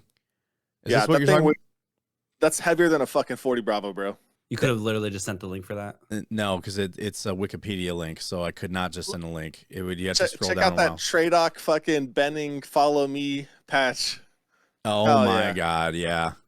And the dude to the right of him, technically left for us, that's just a mannequin. Well, yeah, that's a mannequin just showcasing all the gear. But can you imagine actually, like, that is so much. This is some shit you'd see some troll do in Tarkov. With throw like 60 lasers and flashlights on their fucking, but like, look at the battery pack on top of this thing. Yeah, dude, that if you look at that monocle, right? I mean, this dude has no fucking peripheral vision out of his left eye. No. I mean, that's just I'd say issue of officer safety because of like law enforcement stuff. But I mean, if you can't see what's going on to your fucking left or have any peripheral vision, I don't want it. Same. You know, one of the biggest things. So I started to get into the development of like conceptual pouches and stuff to better protect night vision when it's like on your vest. And you know, a lot of these guys, they don't have their NVGs up on their heads at all times. So we're talking about developing like Kydex enforced pouches that you could basically slip your nods into that would go on your vest. And a part of that is like, you don't want the pouch to be so big that you can't look down and see your feet when you have your NVGs on. Like it's already so bad that like when you're wearing NVGs and you're working in that kind of environment, your depth perception is off, right? A lot of people end up fucking tripping over shit. And you get these people that double stack fucking mags across their flick, whatever it is that they're wearing. And like you look down and you can't see your feet, so you don't know what the fuck you need to step over.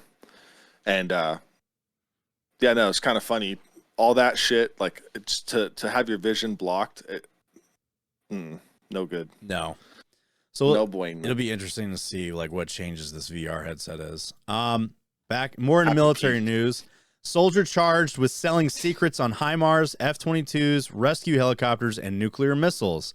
He told his contact that he wished he was Jason Bourne, prosecutors say. That's the best part. Fucking Jesus Christ, it's Jason Bourne. And then last topic, what's the difference between field stripping and rat fucking an MRE? Because yes, there is a difference. Facts. So true. So, before we dive into it, let's take a break. I gotta take a piss. For all you pogues out there.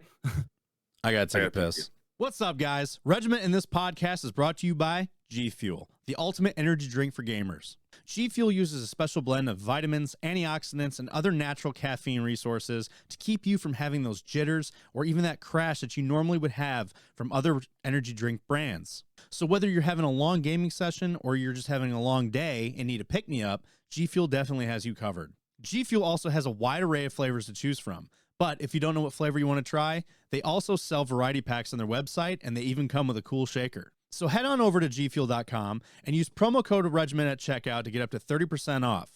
That is Regiment, promo code Regiment down here at checkout to get up to 30% off. All right, we're back, right? We're back. We're back. What are you asking us for? All right, guys, we're back after a little bit of a break. Back to the party, I guess. It's one of those everyone took smoke breaks and went and got more drinks. We had to go stop at the PX and grab more beverages. So, and one thing I smoke is pole. Hell yeah, dude! I was smoking that. Hell yeah, brother! I like to smoke the pole, but I got wine, bro. I'm a huge wine. Yeah, bitch. So Juggernaut wine is my favorite wine, and it's cheap too.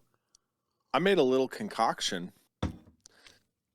Is this a cocktail? Is this where we're going with this? I took Maker's Mark. I made my own brown sugar simple syrup, cinnamon sticks, and dark chocolate bitters. And I made myself like a dark chocolate cinnamon old fashioned. That actually sounds good. It's really good, man. Yeah, no. You gonna make that at the? I only did it with Maker's Mark because it's pretty fucking cheap for a big ass, half. Just the way that you put it up, half liter. I was like, "This isn't an ad, guys." No. Are you gonna make these at the party? I'm not making them at the party, no. But I'll make them at the house. At the. That's what I meant. The Airbnb. Yeah, where there's only gonna be 10, 12 of us, where there's not many people. Yeah, that's more of what I was getting at. I got to do my research because we won't have time to make cubes, but I want to go to a local ice vendor and get some really nice 2-inch square cubes. Jungle juice. It's not. I don't want it to be that kind of weekend, man. It's fucking no, bro. The grog, just having a bowl of grog, Wapatui as we call it up here. All right, so let's quick dive into our topics real quick. I said quick twice. We've covered none of them. None of them. So Pal World's made so much money that it's too big for a studio with our size to handle, but CEO says it's not going to go public or sell up yet. I want to make multiple. Too big for his britches. So what? You're gonna get to hear how Brock can't read, by the way. How they're too big to handle? They can't handle the money? I think that's what they meant because they are 10. They were 10 developers when they started, and they in themselves did not expect Pal World to get to the level that it is. Nobody thought this would happen. They're not saying they're too big for the money. It's gotten so big, the upkeep of it has gotten so massive that just the 10 players. Yeah, just the picture in the fucking article, though, I could see why Niantic wanted to sue them. That looks like a Pikachu on fucking crack. No, it looks like Electabuzz. Yeah, Electabuzz. It looks like Electabuzz and Pikachu fucked and had a kid. So the thing is, I noticed that Nintendo actually has not pursued the lawsuit which tells me that there was enough differences to where it's not violating their IP, which you would think that a company putting out a game and marketing it went through a bunch of legal red tape to make sure that the game wasn't violating anybody's IP. So that's why I'm that's why they're similar. So they said they were different enough. Months ago, they said they were looking into it, but they never actually went into it. So Pocket Pair CEO and Pal World creator Takuro Mizobe has given an interview on Bloomberg about the game's breakout success. During the interview, Mizobe puts this down to, among other things, its unusual mix of influences and it being a game that's fun to watch as well as fun to play with friends. But the scale of that success, it's almost too much for Pocket Pair to handle and something that Mizobe has determined won't change the studio. So Mizobe founded Pocket Pair in 2015 after a stint as a tech engineer at JP Morgan and remains the CEO and sole owner of a 55-person studio in Tokyo. The game attracted over 25 million players in its first month, albeit some of those were down to Game Pass, and $30 a head is suddenly an awful lot of money. Mizobe says Pal World's development budget was less than 1 billion yen, or $6.7 million, which has now returned tens of billions of yen in profit, which Mizobe says is simply too big for a studio with our size to handle. So the finances part. Despite this, Mizobe isn't embarking on a large-scale recruitment or Silicon Valley offices with beanbags and private chefs, nor does he plan to offer shares to Pocket Pair. He says the studio will remain open to partnerships and even in the right case, acquisition, but it's not currently in talks with anyone.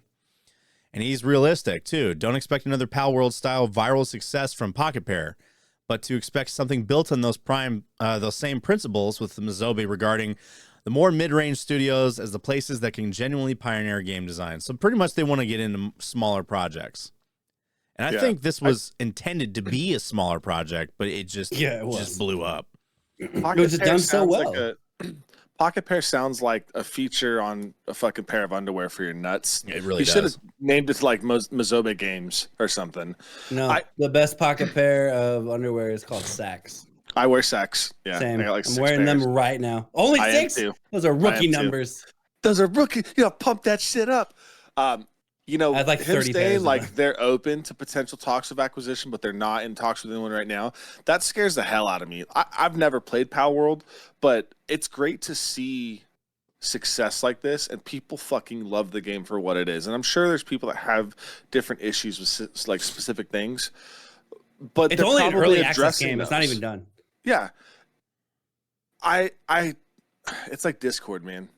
I fucking pray that Discord doesn't sell to Microsoft or one of these major fucking companies, because that's the end of it for me, dude. It just fucking ruins they've it. already declined very large offer from Microsoft. This is true. They did. Good. Don't. This was like 2 years ago when we covered that? Yeah. Something like that. They'll make that money back tenfold over time. Just be patient, you know. I think it's like Keep $100 doing what you're million. doing. Discord's great.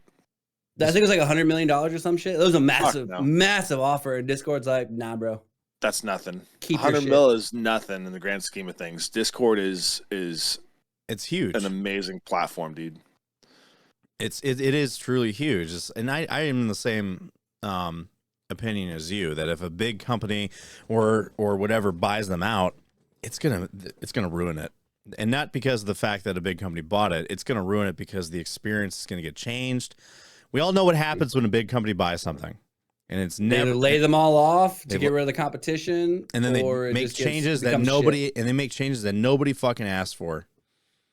And it happens all the time. Yeah. I mean, you see, I'll use Bungie as an example. So PlayStation bought Bungie, and everyone was freaking out that after Sony and PlayStation bought Bungie, that Bungie would see a wave of layoffs and that, you know, things would go to shit.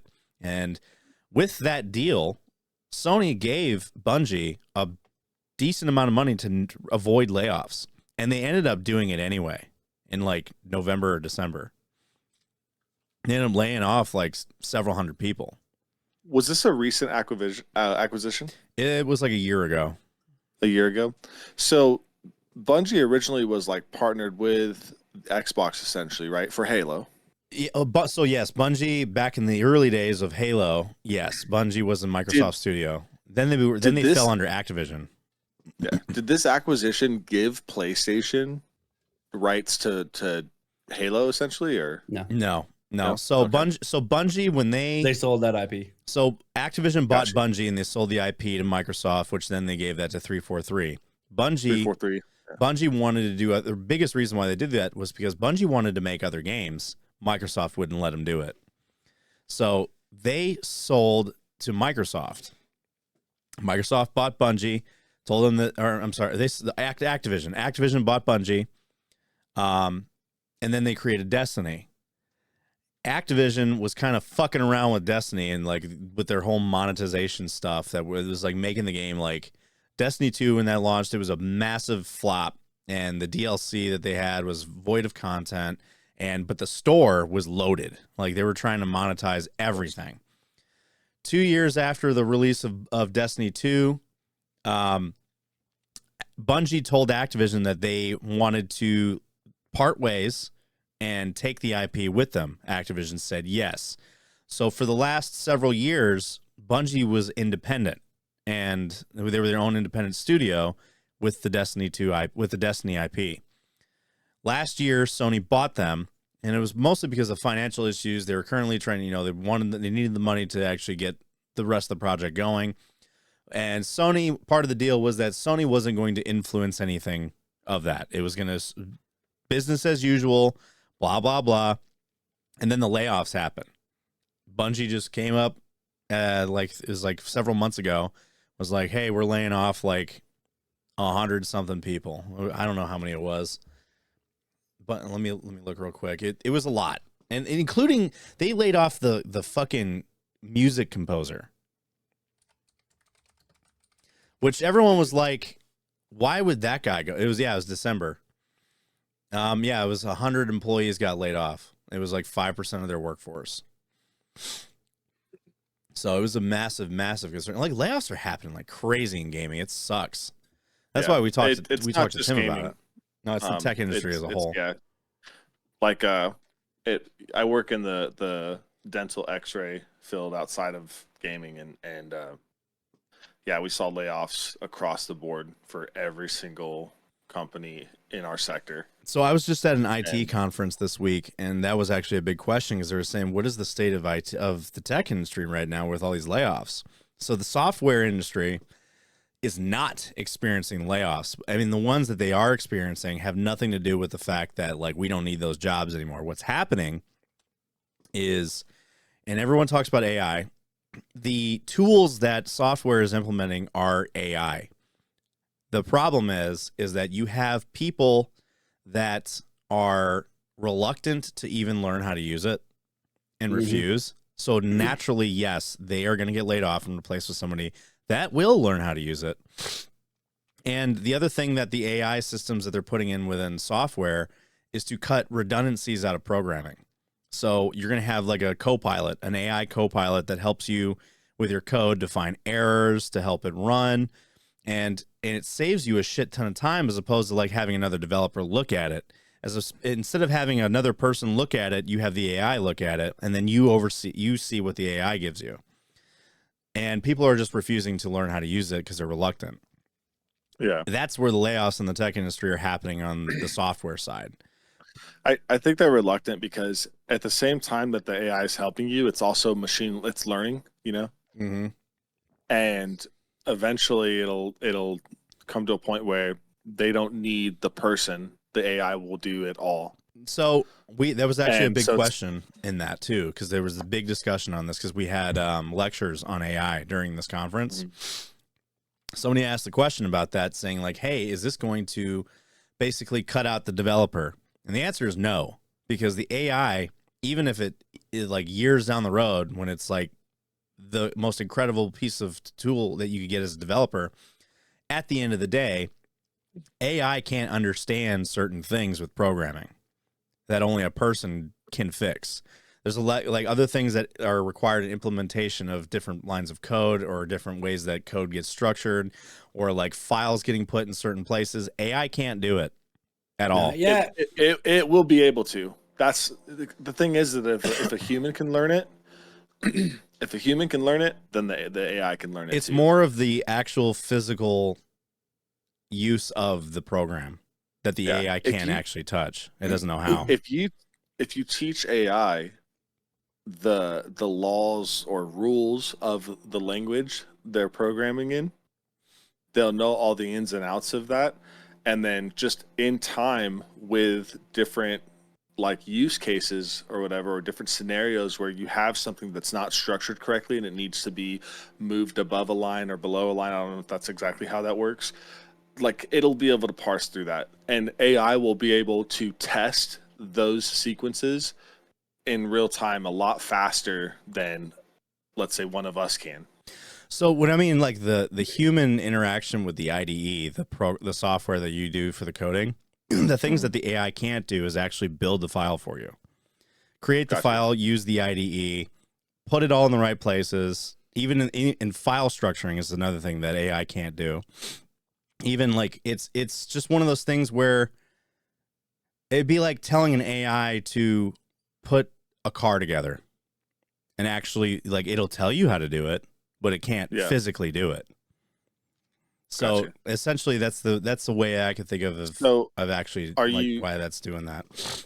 Are you seeing it as like so let's say Chat GPT, and you're like, build me an app that allows me to take photos of such and such, and those once I take them, get automatically uploaded into such and such.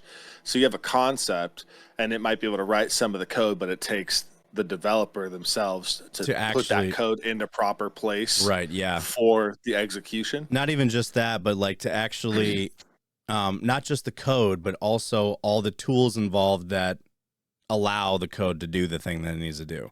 Because right now, so ChatGPT is an interesting example, because even like all of the software developers they shit on it, ChatGPT, calling it like basically it's like a very watered, dumbed down version of what software companies are actually building, because it's open AI. There are a lot of things that aren't checked through it, so it's wrong a lot.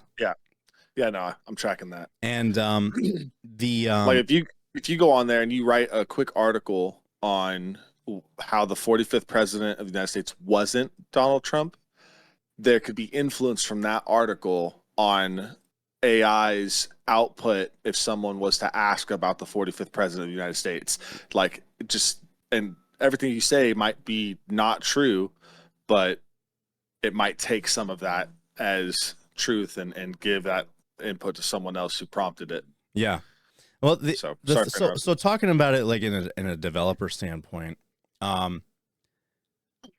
most of the tech guys that were at this conference were pretty excited about it, because they're like, it's another tool in my toolbox that makes my job more efficient. However, the only thing that it can't do, the biggest thing that it can't do, is maintain itself. So you're gonna have to learn how to maintain it along with it. So like, yeah, it can do certain things for you and help you like save a bunch of time in development, but it can't maintain itself. So the idea that AI is going to steal your job in the tech industry is false, because it's still not good at certain things. Like even with Python programming, it can't do inheritance at all. No matter what language it is, it can't do any kind of inheritance on any programming language. You have to do that yourself. It'll tell you how to do it, but it can't do it. Guys, we are getting far off track. We are getting far off track. All right, so next topic. Valve executive asks Tim Sweeney, "You mad, bro?" after angry email. So Valve's ongoing antitrust lawsuit has revealed some pretty heated emails between Gabe Newell and Epic Games CEO Tim Sweeney. Gabe Newell is such an interesting looking guy. Mostly because I see him on memes all the time. So Valve is currently in the middle of an ongoing antitrust lawsuit against a small indie developer, Wolfire, which was originally filed back in 2021. Interesting. Due to Steam's control over game prices and attempts to suss out rivals. Despite Valve's best efforts to have the lawsuit dismissed, it actually went ahead in 2022, and the whole situation is now getting spicy as internal documents and previously private email exchanges are making their way to the public eye. One of these exchanges has drawn a lot more attention than others, though, and involves Valve CEO Gabe Newell and COO Scott Lynch, who were contacted by Epic Games CEO Tim Sweeney back in 2017. First spotted by Simon Carless for the Game Discover Company newsletter, Sweeney contacted Valve specifically regarding the 30% commission that Steam takes from sales, something that Sweeney has fought against for years. In this email exchange, Sweeney argues that while Valve could make a good case for its high commission in the early days, he implied that it should be lowered due to the reduction of operation costs over the years. He also argued that Valve is making more profit from games than their own developers, once server costs and marketing are also taken into account. So we don't know what Valve's response was, but it wasn't included in the email exchange, but shows that Sweeney has been annoyed about some of the platform's commission rates for at least 7 years. It also explains why Sweeney was so ticked off in a follow-up email in 2018 to the same group after Valve announced that its commission would be lowered to 20% for the most successful games on the platform. Sweeney, that doesn't make sense. It's like, that's how I feel like it always is in the real world. Like the rich and successful people get more free shit than I've ever fucking seen. And then like the poor people are like, you got to pay full fucking price. Yeah, I know. So Sweeney immediately keep them poor. What? That's how they keep them poor? Yeah. Sweeney immediately takes a swing at everyone in the email by calling them all a rather rude name, calling out Valve's top brass for giving the already powerful developers and publishers special terms, while the little people are stuck with high commission rates. He goes on to ask Valve why it hasn't given every developer a better deal and that it could have helped the case against the monopoly that Apple enjoys. And then this is what Tim Sweeney said. Right now, you assholes are telling the world that the strong and powerful get special terms while 30% is for the little people. Clearly, Sweeney's words didn't really get through to Newell or Lynch. The latter of whom shared an email with Newell and project manager Eric Johnson a day later with a sentence, "You mad, bro?" Which is quite possibly the least professional thing you could do in that scenario. Yes, he was probably quite mad at you.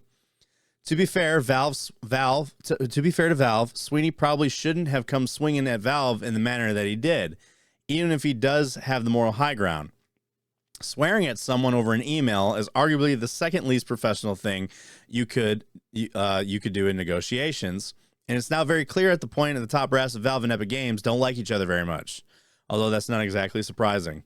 All of this shit with like between Valve and Epic and then Apple and Epic doesn't surprise me of how Epic has created their entire, like a whole new platform for them, like the Epic Game Store. They basically copied the Steam store and everything, and they've gotten so big, honestly, because of Fortnite, but they've gotten so big that they're like, fuck you, I'm gonna get my own platform with hookers and blow. Well, the problem is Epic. It was Epic that they ended up like going all in with providing this shit on their own and doubled down on it, and now they're fucking broke.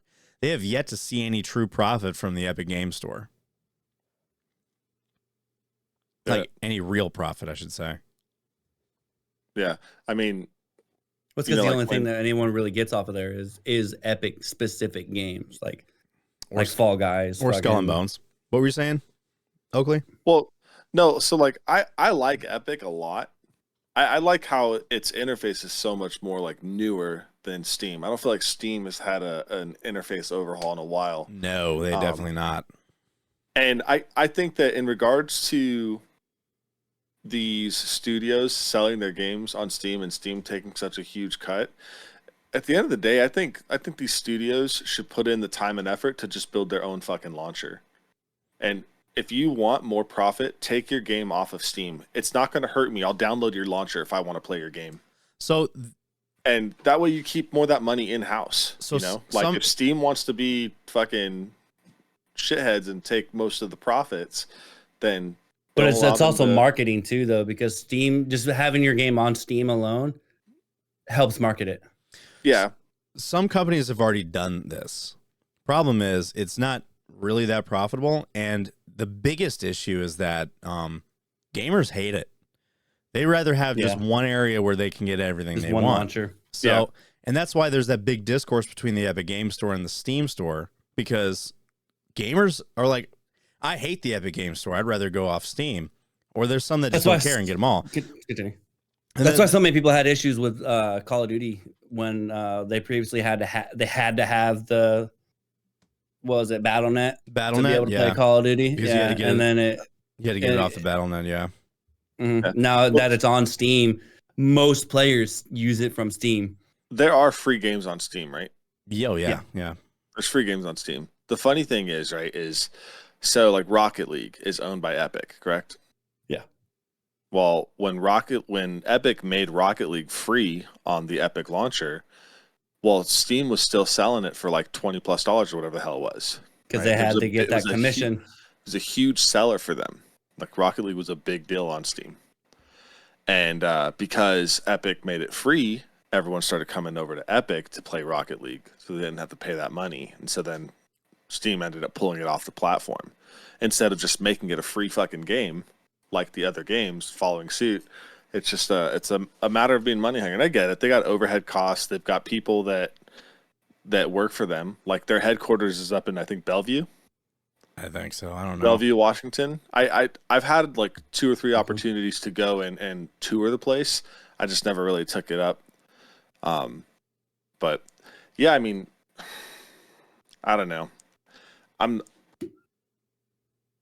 I get the making money aspect, but sometimes it just feels so fucking greedy. And I think if the industry was nicer to each other and like everyone was eating at the table, you know, like I don't have to have a bigger cut of steak than you. Like I'll fucking share, bro. Like, Nah, they want the whole. You'll fucking notice cow. that. You'll notice though that a lot of development studios take that mentality where it's like they don't care. They just want to make something good that people like.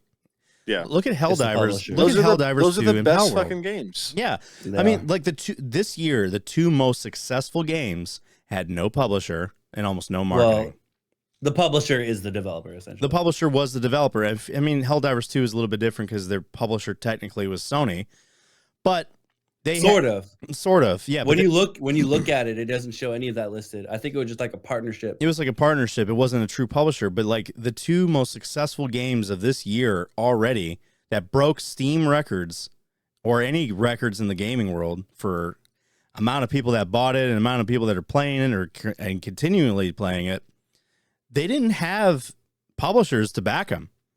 And it's showing that lately the biggest problem in the gaming industry are these really big, wealthy publishing companies. Like Activision. Microsoft, who else? EA. All of these games are successful without the backing of a publisher, so publishing is kind of obsolete now. And Because the you can most do of the it. games that have the biggest issues and people talk the most shit about are also the most money hungry games. as AAA well. games, Call of Duty, Valorant. I mean, I don't know about Valorant. much. Madden. Battlefield, like all these AAA games that people are fucking playing and bitching about, you know. But they're like, you know, these big studios, like these publishers, Because want they all have the money the in the most world. money to do the most stuff, but they pump the most money or the least amount of money into the actual development, and they take more money from microtransactions and also keep that money. yeah, they monetize the fuck out of everything. I think we could probably skip the Activision Blizzard layoff thing because we already talked about it in another episode. To touch back on Power, I guess in that same interview though, the devs basically said that the game without a multiplayer mode, it doesn't feel right. So I think that's one of the next things they're going to push is like a multiplayer mode for Power World. I mean, it kind of already has one.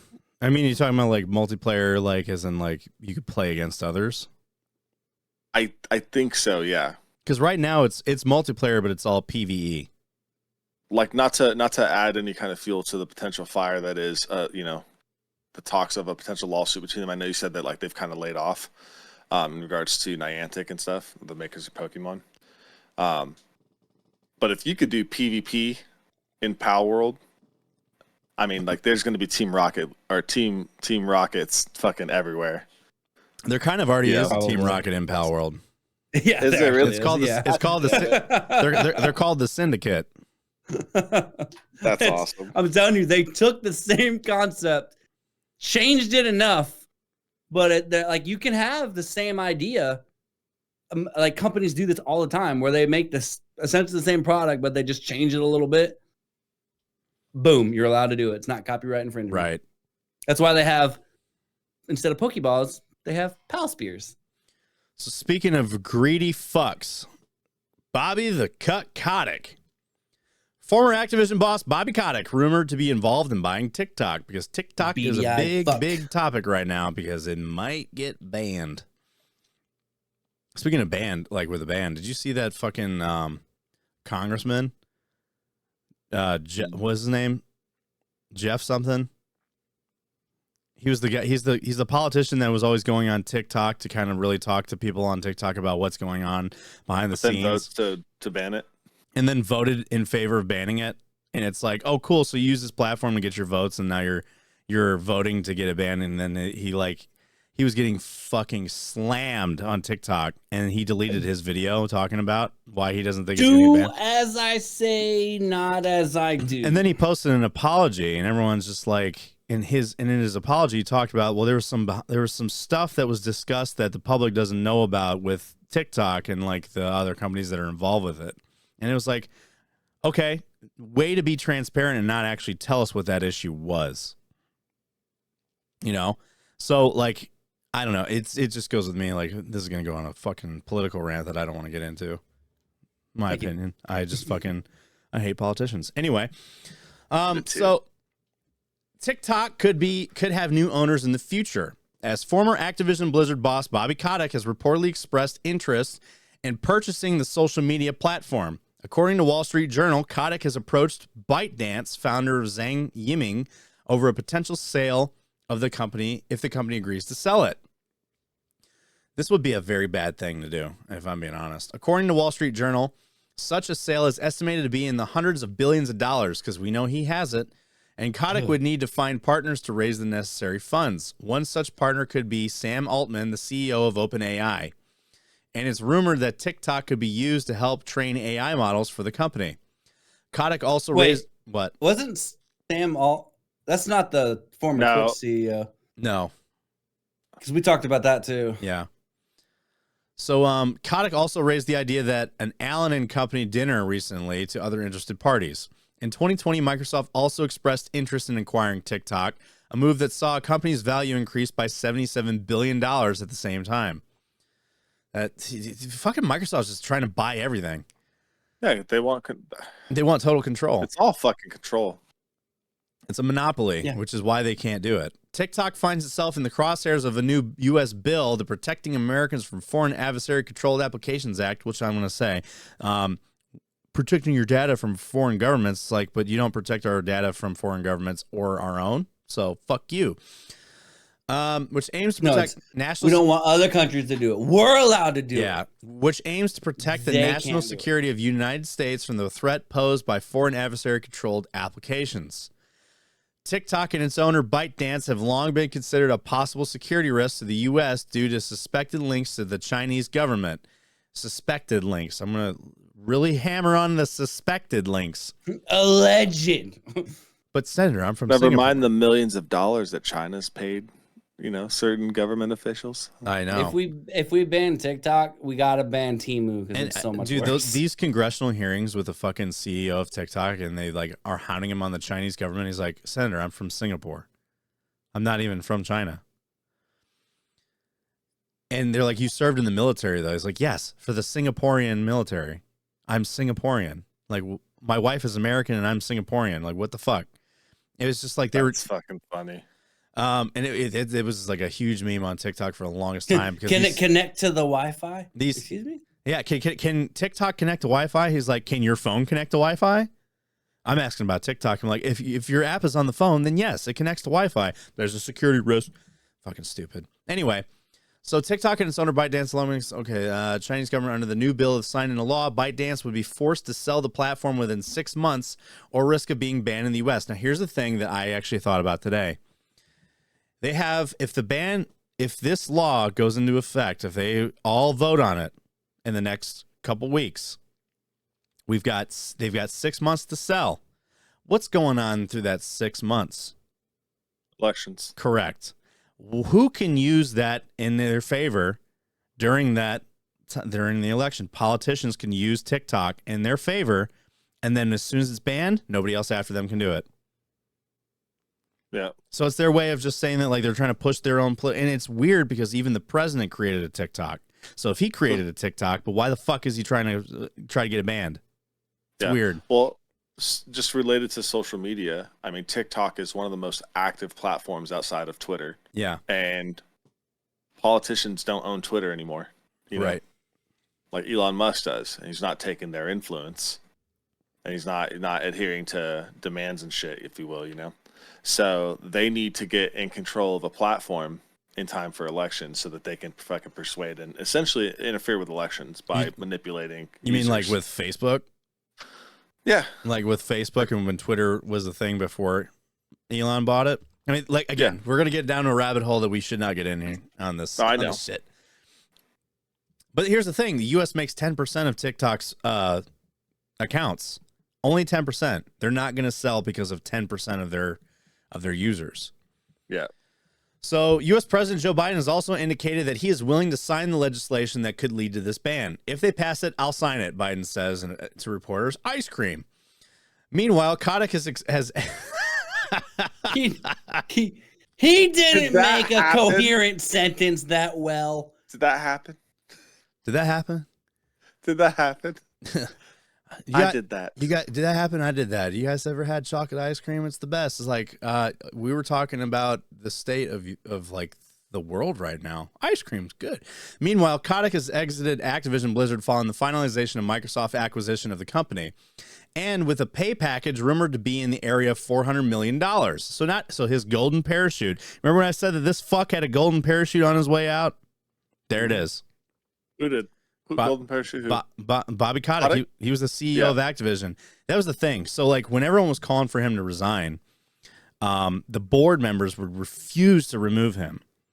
And basically his contract was to go until shortly after the acquisition deal was done with Microsoft, which means that Kotick could leave along with his severance and everything because he fulfilled his contract and he's allowed a bonus at the end of it. Meanwhile, you know, with that $400 million bonus, we could have avoided laying people off. That's all I'm going to say on that shit. So Kotick led the company for 32 years as its CEO, a time when he was mentioned in multiple controversies at Activision Blizzard. Activision Blizzard recently announced a settlement with the state of California and will pay $54 million to the state, along with an additional $47 million to female employees who worked at the company from 2015 to 2020, after the company was accused of fostering a frat boy workplace culture rife with sexual harassment. That's pretty significant. It was very significant. In fact, it was so bad that there was a girl, there was this woman that worked at Activision. This is still a stretch, though. Are we talking? Of what? Are we talking? Said the suicide one. Well, so the weird thing. So this is why it was weird. So she had nudes passed around with people within Blizzard, and she committed suicide during a work trip, and police investigators went to go get her phone. Activision had her phone. They had a work phone. It was a work phone, but Activision had to sign the investigators had to get a warrant to get the actual phone. Because it wasn't a personal phone. Right, it was a company phone. But the phone was like where all this stuff was happening. So, yeah. But I think Bobby Kotick buying TikTok would be probably the worst thing for fucking TikTok ever. Because this guy's a piece of shit. Like, he really is a piece of shit. Beady-eyed fuck. He's a greedy fuck. He's not a gamer. He's a businessman that wants to make money off shit. And he looks like Michael Cera's father. He does, doesn't he? He really on the does. early days of Activision, like when gaming needed publishers for one, money and marketing, because we didn't have social media nearly we didn't have social media at all and barely the internet. So like getting games out there, you needed someone with some capital and someone that knew how to market for a video game in general to get it out there. So he did a lot of good in the beginning. I would say until like the very beginning, like definitely the 90s and like the later 80s to, we'll say like 2010 era, right? Roughly, yes. Yeah, but the 2010 era, that's when social media like really started to take off and like YouTube and all that shit. After that, fuck him. He's not a good guy. He's a shit. Well, I'm not saying he was. So he was probably a shit person during that whole time, but his business portion. He was the right person for the job at the time. Yes, that's what I'm saying. But then that's when it really turned into publishers using like rich CEOs and board members to keep shit on top. And it's fucking funny because there was a lot of questions about insider trading before the Microsoft deal was announced. So Bobby Kotick had a breakfast with a bunch of executives, right? And before Microsoft announced that they were going to buy Activision, all those executives bought shares in Activision. And then the week later, Microsoft announced they were buying Activision. Shares went up. And then they were saying, hey, that breakfast that you had with those executives, and they all bought shares in your company before this, that's insider trading. And he was like, no, we just had a normal breakfast where we just hung out. And it was just like, dude was lining everybody's pockets before the announcement. So it's like he's a fucking shitty person. People were calling for that dude's head for a long, long time. There's also a bunch of other controversies with him that happened since I started podcasting. In fact, he was like one of my top things to shit on when I started podcasting back in 2019, where he was like the centerpiece.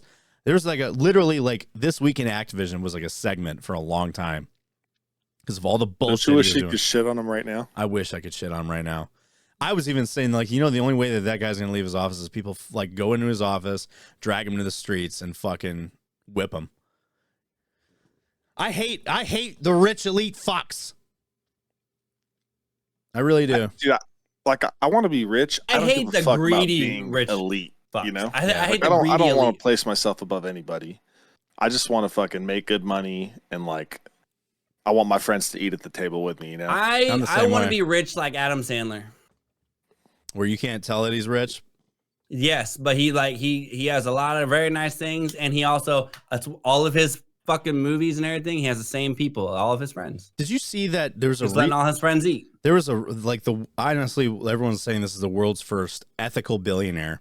There was this old lady that inherited several $billion. And then what she did was she went to a medical college in New York.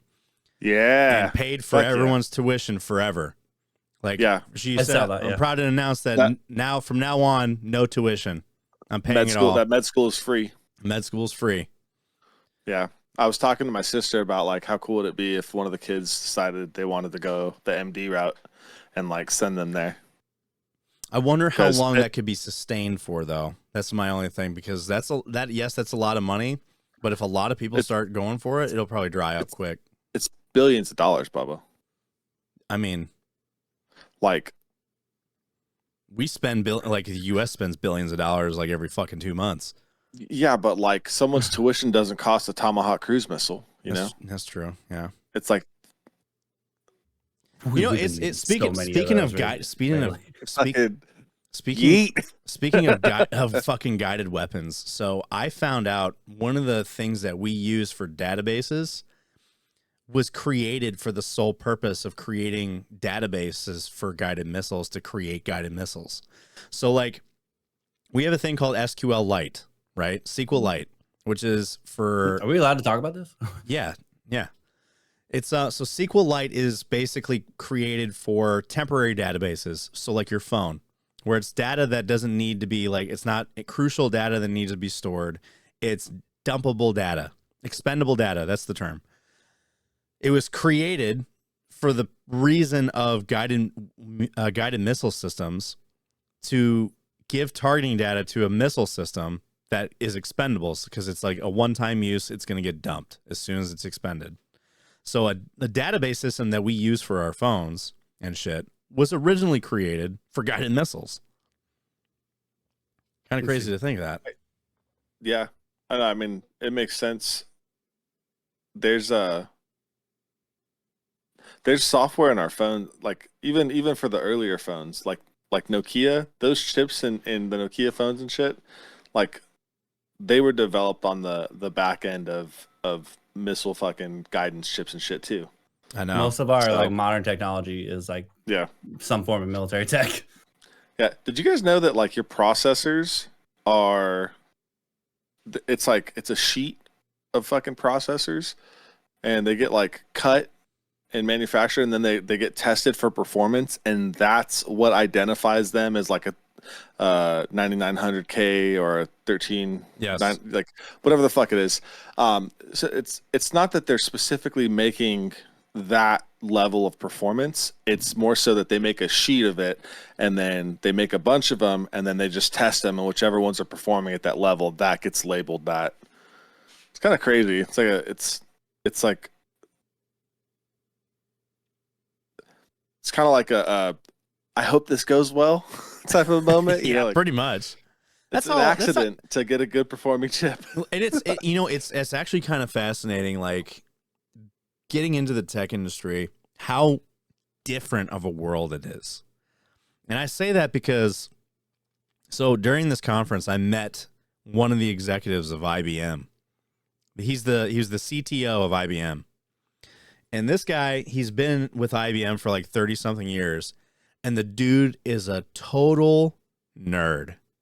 And I love it because he talks, all he does is he plays D&D. He has a PC dedicated straight for Steam games. That's all it's for. He has another PC for work. He has a PS5. He said, currently I'm playing Horizon Forbidden West. The dude's like in his 50s. And you look at him, you would not guess that he plays the games that he plays. But he's like been playing a lot of fucking bangers of games. Like he's a gamer. And he's like one of the top 5 most powerful people of IBM. And it's interesting.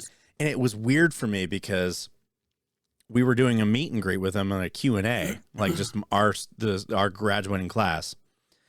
And we had like a little room that we were sitting in where we do Q&As. I didn't know who the fuck I was talking to. And everyone was like intimidated by him. And I'm just like, probably the only one that wasn't. And my teacher was like, who he was. Well, even when I did find out who he was, I was like, oh, cool. Because to me, like, it's weird. Like, and this is how the military kind of changes your perception of powerful people.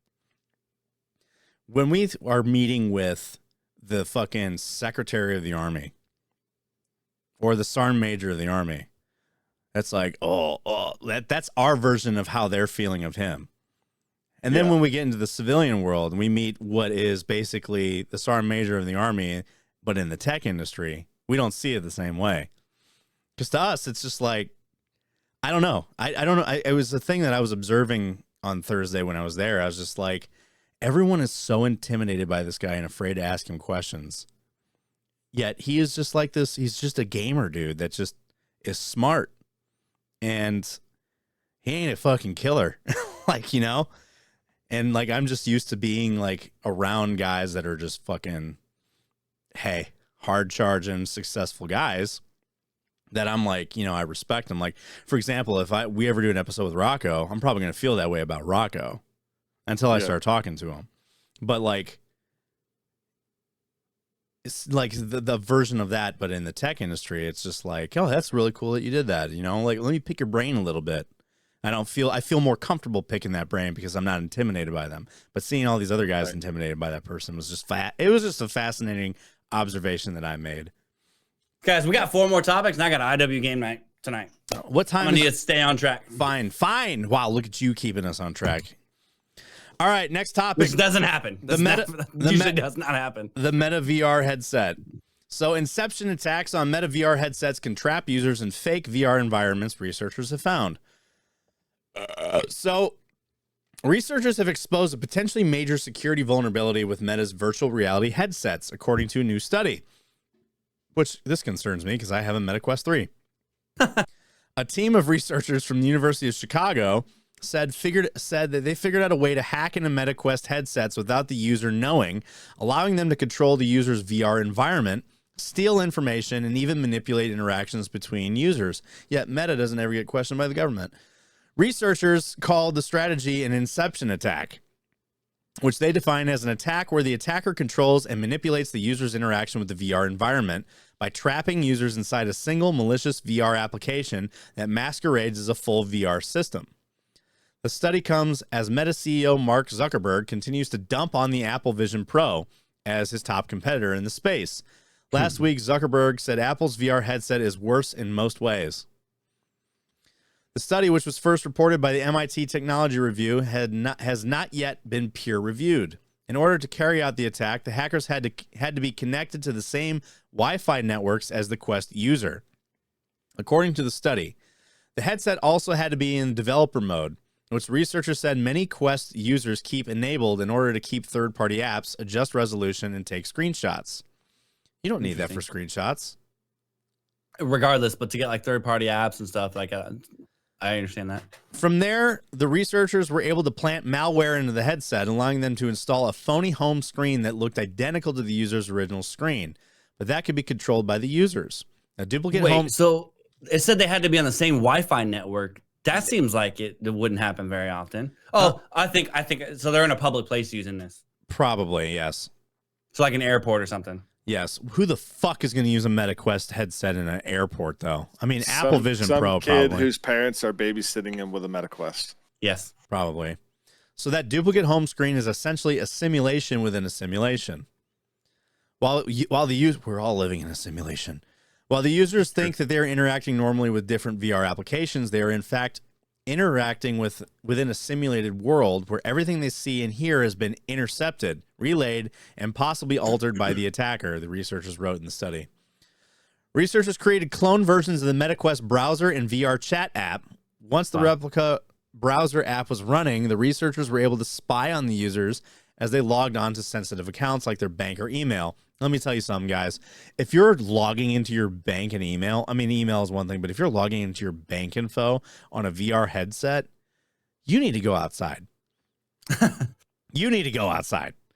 Like, you can't make a fucking deposit like from your MetaQuest. And if you're going to use the cameras on your MetaQuest to sit there and scan a check to deposit that shit, well, I want you to know that just like Alexa or HomeBot or any shit like that, they fucking watch and record and listen to what's going on in your background. You want to have sex with your wife and your fucking headset's on and charging in the corner of the room? Congrats. You just made a sex tape.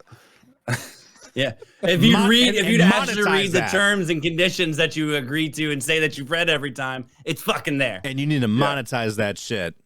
But yes, like if you're listen, there's a lot of Meta's idea of doing the fucking VR headset for work is stupid, because I don't want to fucking wear that thing when I'm working. I have a hard time wanting to wear it all the time when I'm gaming, and I will game for hours on that thing. Hours. I even bought a battery pack so I can play for 4 to 5 hours at a time.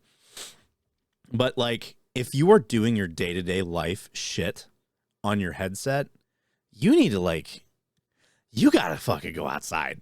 Like, you can't just, this is depressing. It's so depressing to even think. Like, isolation kills, you know? But if you're going to sit in a fucking headset and do tasks that, like, hey, maybe it'd be a good idea if you just drove to the fucking bank and did it. How hard is it? It's your logic. It's 10 fucking extra minutes, depending on how far away your bank is. Come on. Guys, we can't even listen to 10 minutes of a fucking YouTube video. We need 30 seconds of TikTok, and then we scroll to the next fucking thing. Everybody's ADHD brained. Don't disrespect my diagnosis like that. So what were you saying? So just to be sensitive to people with ADHD, it's ADHD is not a disorder; it's a coping mechanism. Shut the fuck up. Legit, it's a coping mechanism, 100%. Listen, almost everybody in the military community has fucking ADHD. No, a lot of people that join the military come from fucking broken homes too. Yeah, that too.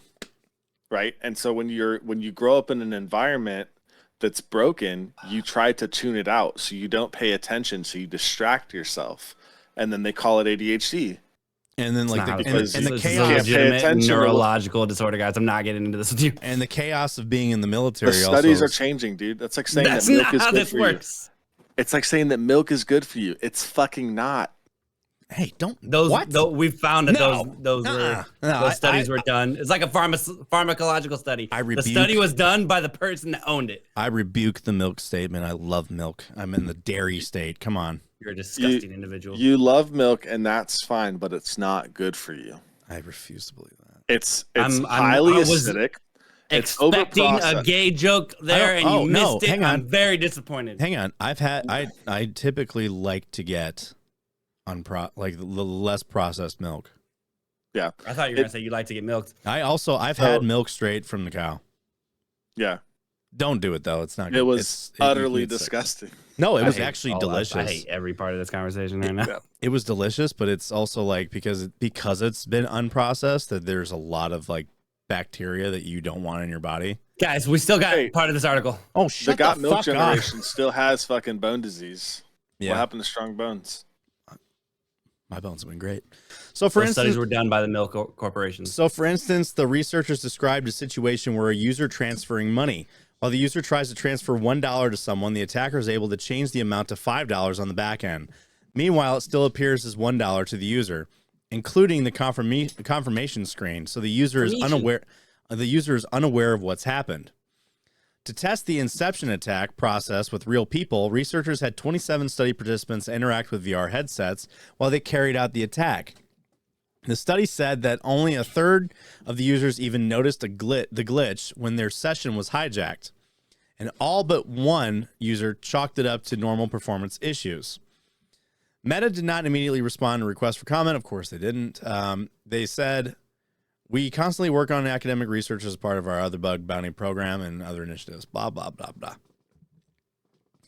Basically, don't do something sensitive on your fucking Quest.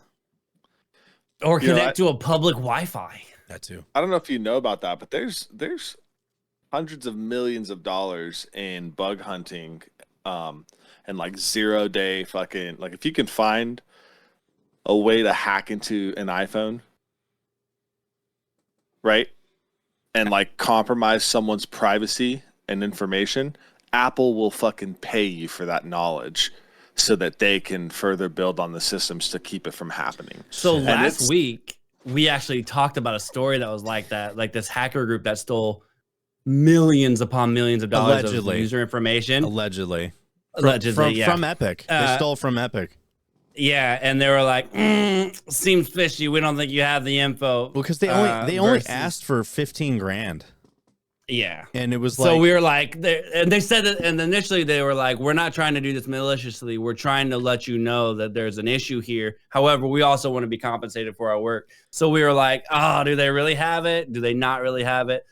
That's where I wanted to bring it up to where you were talking about, like Apple will pay people for finding bugs and shit, and it sounds like that's what these guys were essentially trying to do as well. They probably should have done it a different way, though. Yeah, probably. It's a bug bounty program. Like if you go to hackerone.com, it says bug bounty programs offer monetary rewards to ethical hackers for successfully discovering and reporting a vulnerability or bug to the application's developer. Bug bounty programs allow companies to leverage the hacker community to improve their system security posture over time. And they have like an opportunities page. And so like what is this? Domain, wildcard, source card. I only go to hirehitman.com. So like Temu has a campaign going right now where you can earn up to 10K if you can find a bug or program. I don't trust that shit. Grab. Where's this bug bounty program on this website? Oh, bounty, there it is. Yeah, and then if you look, there's a opportunities link. But these aren't. I mean, these are all like. So here's $100 to 50K. Scale Network has a source code bounty program.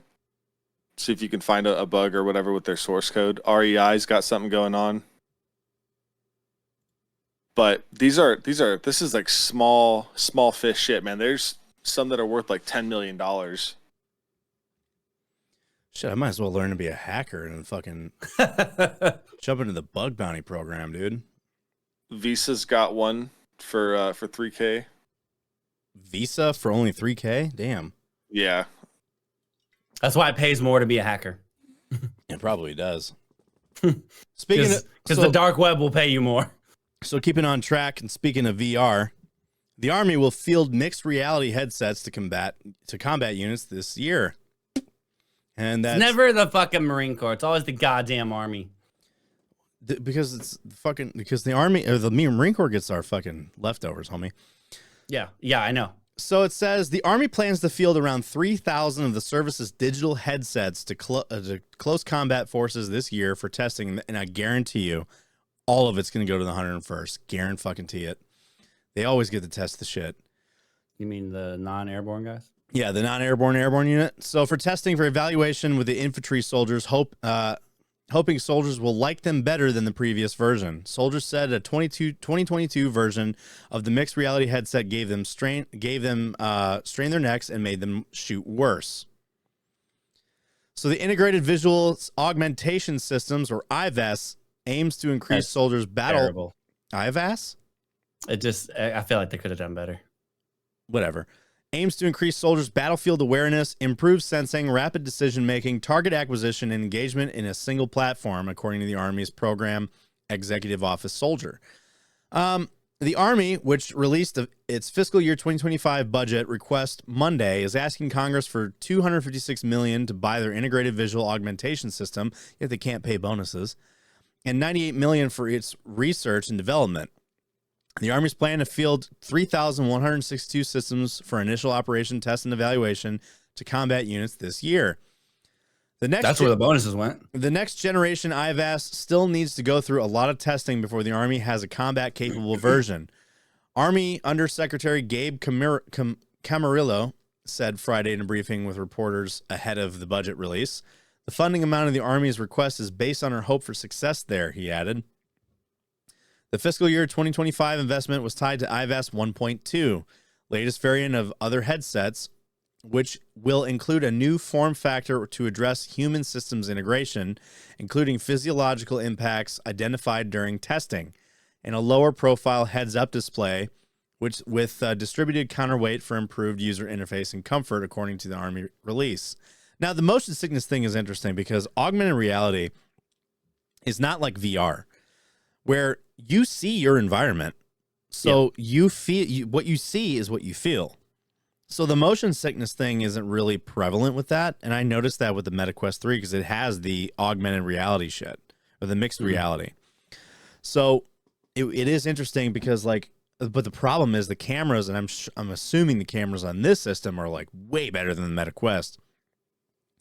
But it's very You're talking lowest fucking bidder here, bud. Yeah, I know. Probably not. So it's super grainy, a little bit warped. Like depth perception is there, but not great. Just like the quality of the image that you're seeing is not the same as what the camera is recording. Because like if I were to record what I'm seeing in mixed reality, it'll look way better than what I'm actually seeing.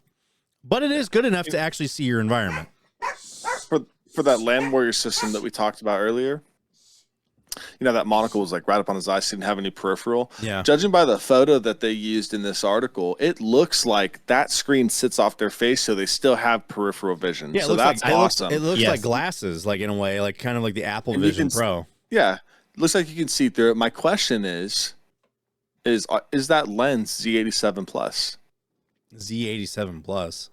That's the ballistic rating that makes it acceptable to use in combat environments or training environments. Good question. I'm willing to assume no.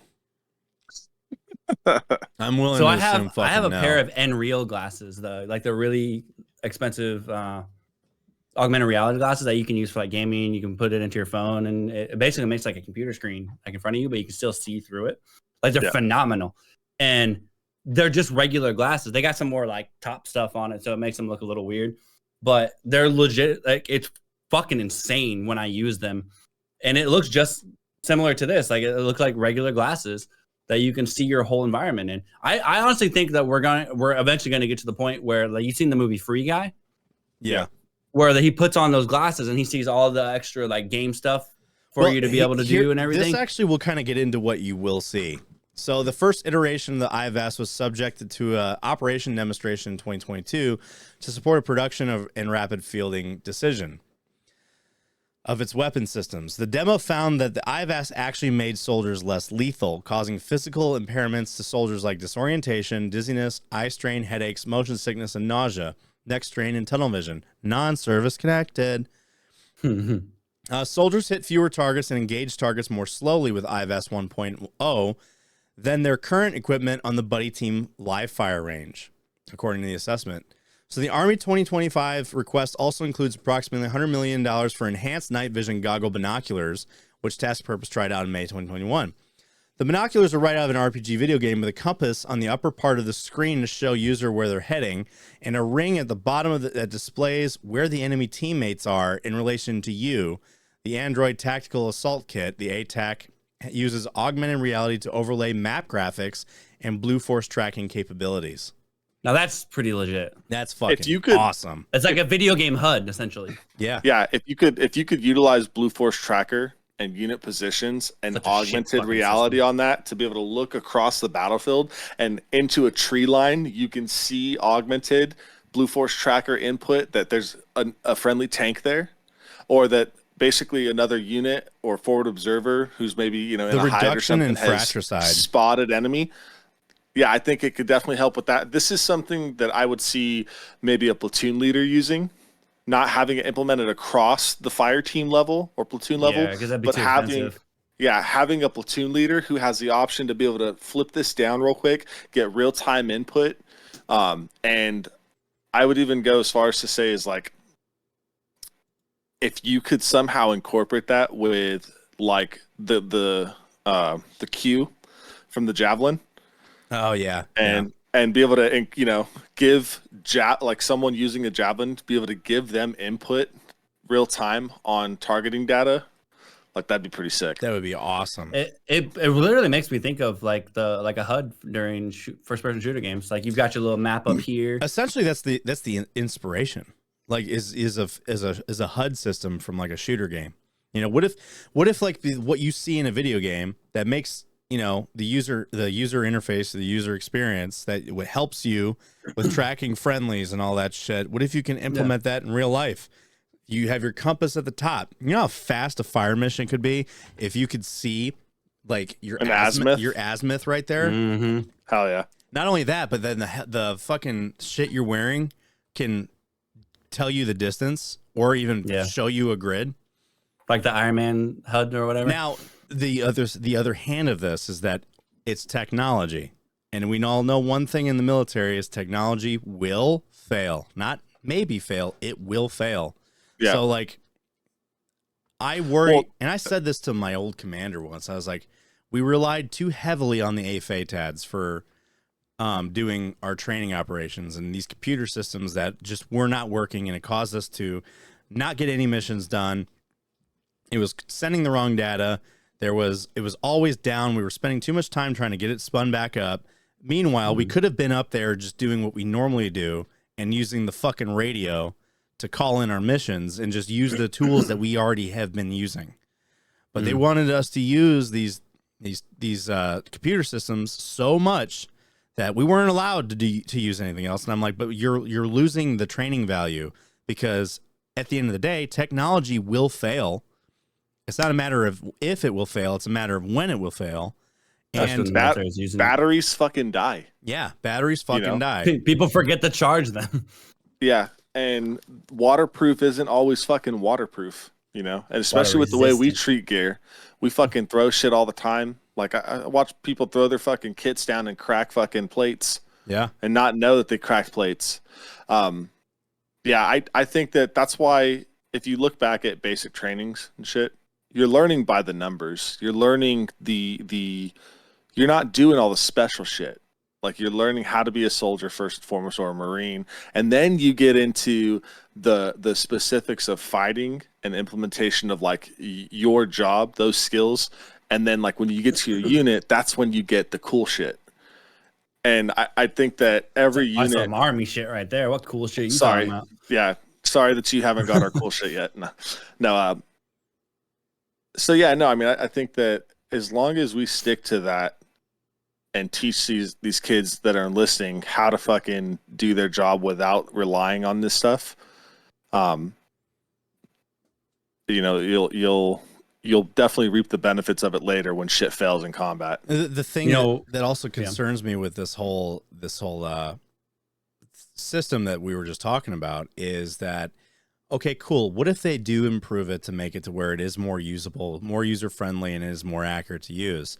The problem is, what if an oh shit scenario, you take contact, that piece of equipment gets shot the fuck up and unusable, and you got to go back to analog? And, it's a cool tool to have, but you're going to end up relying on your basic combat training. Right. It's going to be like if the U.S. gets fucking EMP'd and we got to start using paper shit now instead of digital. We're going to freak the fuck out for a while. Yeah. And then something else to consider too is it's already easy enough for us to get fucking tunnel vision, right? And especially for these guys who are less experienced on the gunfighting side, and like they're moving throughout a building or whatever, and they're looking straight into their optic. All they see is what's in their optic. They're not really relying on any peripheral. And that's why you should always like look over your gun, right? Or look over the optic, kind of at like a kind of a high-low ready, if you will. With this type of system, if you do have indications of, let's say, azimuth or your Blue Force tracker input, and you've got data coming across your screen that you look in real time, looking left and right, and you see friendly forces or something that's been marked as a target, if you're focused solely on that input there, even if you have peripheral view or pass-through view of the headset or that system, you may miss movement in a tree line or something because you're so focused on set input. Like you give yourself tunnel vision. And it could get hacked too. It could give you false information. There's another thing I actually just thought about. Like, what if, well, like you have that Blue Force tracker. What if you have enemy between you and friendly, and you see on your HUD your friendlies? Meanwhile, enemy is right between you. So I'm curious to what they have in place to identify the difference. Because let's say that, yeah, you have your Blue Force tracker and shit and everything. You see friendly elements right there. Meanwhile, but between you, and you don't know this yet until it happens, there's an enemy right there. It's just like, and then there's that hesitation between engaging and possibly going at, like, hitting the wrong thing. I'm curious to, like, how that can affect that too. Because you're going to have that HUD, you're going to see a lot of things. I can't tell you how many times in just fucking normal shooters where I'll have a teammate name, but there's an enemy and lined up almost perfectly with that fucking teammate name, and I hesitate because I thought that was my teammate, and I die. Mm-hmm. I Yeah, don't know. like in Battlefield. Battlefield, Mm-hmm. yeah. Battlefield's You know what they don't? You know what they don't teach them though? What? Selling secrets. Yeah, selling secrets. OPSEC. So, soldier charged with selling secrets on HIMARS, which is rocket artillery, F-22s, rescue helicopters, and nuclear missiles. He told his contact he wished he was Jason Bourne. Holy shit! It's Jason Bourne. Look at this guy. He totally looks like a person that would sell secrets. Also, So my question is how the fuck does an Army sergeant have secrets about F-22s, nuclear missiles, HIMARS helicopters? I could see that. War Right Thunder, there. bro. War Thunder forums. It's all in the War Thunder forums.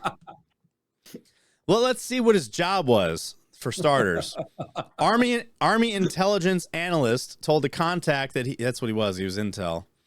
Told the contact that he believed he was in Hong Kong and that he wished he could be Jason Bourne. And he sold his secret documents in major U.S. weapon systems, according to federal prosecutors. Of course, so fucked. China's just buying all of our shit. Corbin Schultz, a soldier assigned at Fort McCoy, Wisconsin. Oh, he was National Guard. Shocker. Or reserve, one of the two. Was arrested at Fort Campbell following an indictment. Why is it always Wisconsin? Why is it always reserves? Why is it always reserves or fucking or guard? He was arrested at Fort Campbell following an indictment by a federal grand jury on charges of selling secret documents on the HIMARS missile system, which that explains why it was HIMARS, because Fort McCoy is a HIMARS artillery unit. That's where all our HIMARS are. The F-22 fighter and the HH-60 Whiskey, the Air Force's newest combat rescue helicopter. Schultz said Assistant Attorney General Matthew G. Olson of the Justice Department's National Security Division provided sensitive government information on his co-conspirator in exchange for thousands of dollars, placing personal profit above the security of the American people. It's in the creed of the non-commissioned officer, man. I will not use my rank or position to acquire profit, personal safety, or was it what is it? To acquire something, profit, and personal safety. I forgot it. TBI. Fuck you. So the indictment alleges that from June 2022 until he was arrested at Fort Campbell, Schultz conspired to disclose documents, writings, plans, maps, notes, and photographs relating to a wide range national defense topics that Schultz had reason to believe he could be used to injure the United States or used in the advantage of a foreign nation, federal prosecutors say. Schultz held a top secret security clearance, a status that a foreign agent targeted, prosecutors said. Though the indictment does not say which country the agent worked for, we can all fucking guess. However, the information Schultz had access to include plans in the event that Taiwan came under military attack and studies on major countries, which the People's Republic of China. Oh, who could it have been? The spy that Schultz worked with paid the soldier approximately $42,000 in a long series of small payments for different documents. According to the indictment, the spy told Schultz that they lived in Hong Kong and worked for a geopolitical consulting firm. Schultz is accused of sending information on the HH-60 Whiskey helicopter and Air Force Tactics and Techniques Procedures Manual for the F-22 fighter aircraft and Air Force Tactics, Techniques, and Procedure Manual for the intercontinental ballistic missiles. Why would he have access to that stuff specifically? I don't know. This seems to be like a lot of weird intelligence for a Wisconsin reservist to fucking have his hands on, regardless of being an intel analyst. Hear me out, okay? Conspiracy theory time. Hear me out. I'm listening. Our government sold China this information and used him as a scapegoat. And they used this dude as the fucking scapegoat. And there's Doc with his tinfoil hat. I don't know, man. Like it is weird. It's like, you know, this dude stays. It's a tinfoil hat. It's really tinfoil. Yeah. That's a really weird, like, green leaf paisley pattern you got going on there, bud. No, it's a tinfoil beanie. It's a tinfoil beanie. But yeah, it's tinfoil pattern beanie. Why does an intelligence analyst from fucking Fort McCoy, which I will tell you right now is not an active duty unit. There are active guard reserve guys there. But why does he have that kind of information? Where did he get that from? It can't be accurate. So I bet you what this is. Is Fort McCoy like housed in conjunction with an Air Force base? Yes. Yes. Actually, it is. There's your link. There's your link. So I bet to you the it's like a shared drive type H660. thing. Like if someone's shared, like gets access to a drive or something that has all this stuff stored on there, but like each individual folder doesn't have the right permissions set on it. You can get access to a lot of shit. Well, the ICBM one is also weird though, because I don't that I know of. We don't have shit like that here, I think. We probably do. We probably fucking do. It's in Milwaukee, and I just didn't know it the whole time. But there's a silo up there, bro. I know that there is an air base in Fort McCoy. So Fort McCoy does have like there is the Air National Guard that's there. Yeah, we do have aircraft. The Army, whatever the fuck they are, but we do. when I was an FO, my unit, we would go to Fort McCoy every month to do fucking JFO shit and like train with F-16s and shit.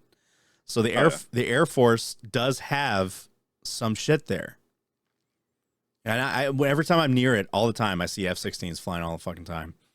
When I'm going up to the Dells, I see it all the time. I'll be right back, guys. Okay. How dare you? Right back. Sorry. Go pee again. The best article is coming up. Regiment in this podcast is also partnered with BR Paradox. BR Paradox is a company that specializes in custom-built PCs. So if you have an idea for a cool custom-built PC, they can definitely give you the hookup on that. But if you're not in the market for custom PCs, BR Paradox has a wide array of pre-built PCs that you could choose from at great prices. And if you're not in the market right now for a new PC, BR Paradox will definitely hook you up with an optimization. Optimizations take around 10-15 minutes to do, and they're very awesome. I highly recommend them. I had my PC optimized by them, and it's never run smoother since. BR Paradox also has a list of renowned customers ranging from LeBron James, Chris Brown, members of FaZe Clan, and even Angela White from your favorite orange and black site, if you know what I mean. So head on over to brparadox.com to get yourself a PC today or an optimization. And remember to use promo code REGIMENT at checkout. That's promo code REGIMENT down here at checkout.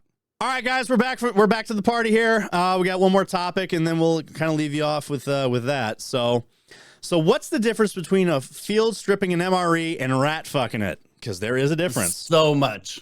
And listen, so much. People in Ranger School do this shit all the time. Look at the M&Ms. Oh, yeah. And look, I like how he's got his fucking. Is he eating? He's making a peanut butter jelly sandwich. Straight up, not leaning his back against anything. No, he's leaning up against his weapon, which is leaning against the LMTV. Wow, that's not smart. Well, I mean, I'm willing to bet he ain't infantry.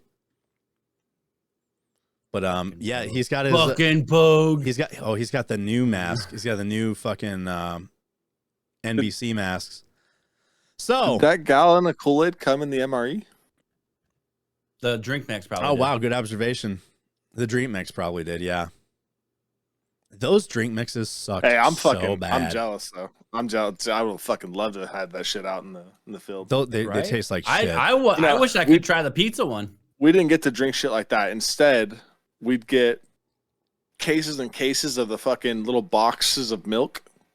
So we get like not raspberry, strawberry flavored milk, chocolate milk.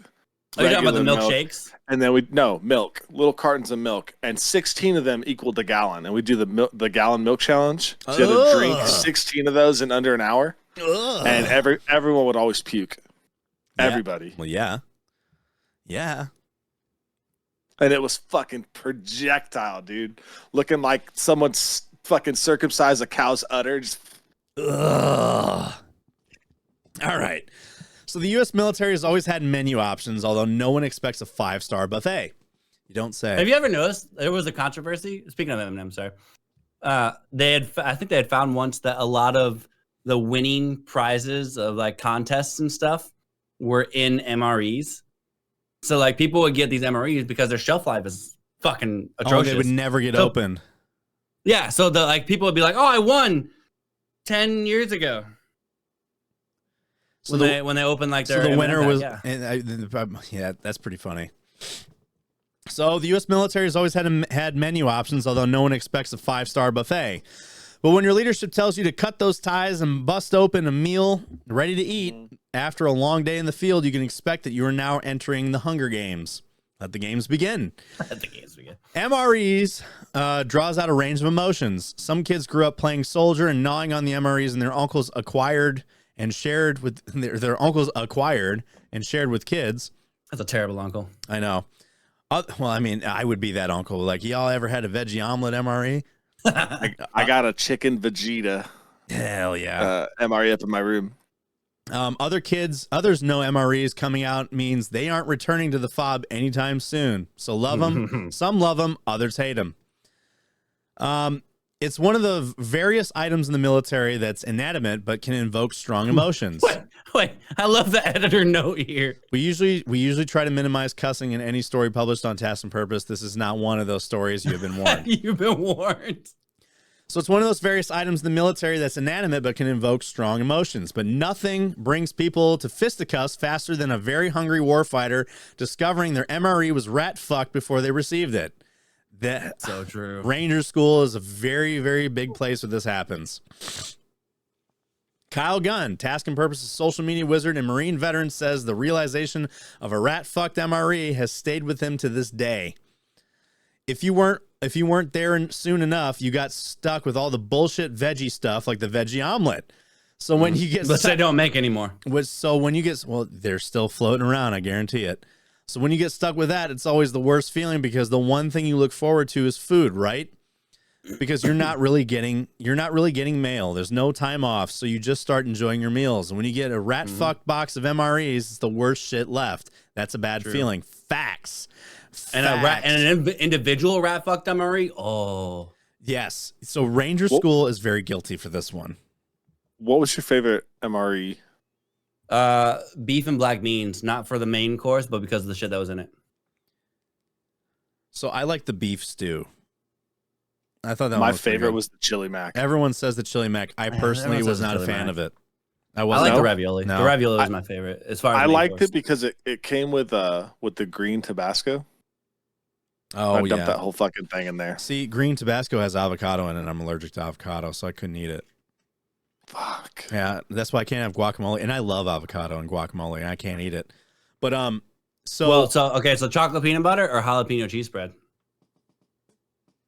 Chocolate peanut just butter. By themselves, or what are you eating them with? Doesn't matter. You can use your imagination, but you can only use one of the two. I'm gonna go with the chocolate peanut butter simply because the cheese spread is gonna turn into the shits. I hate the oil. Like if you don't need it, or like if it's such a hot environment.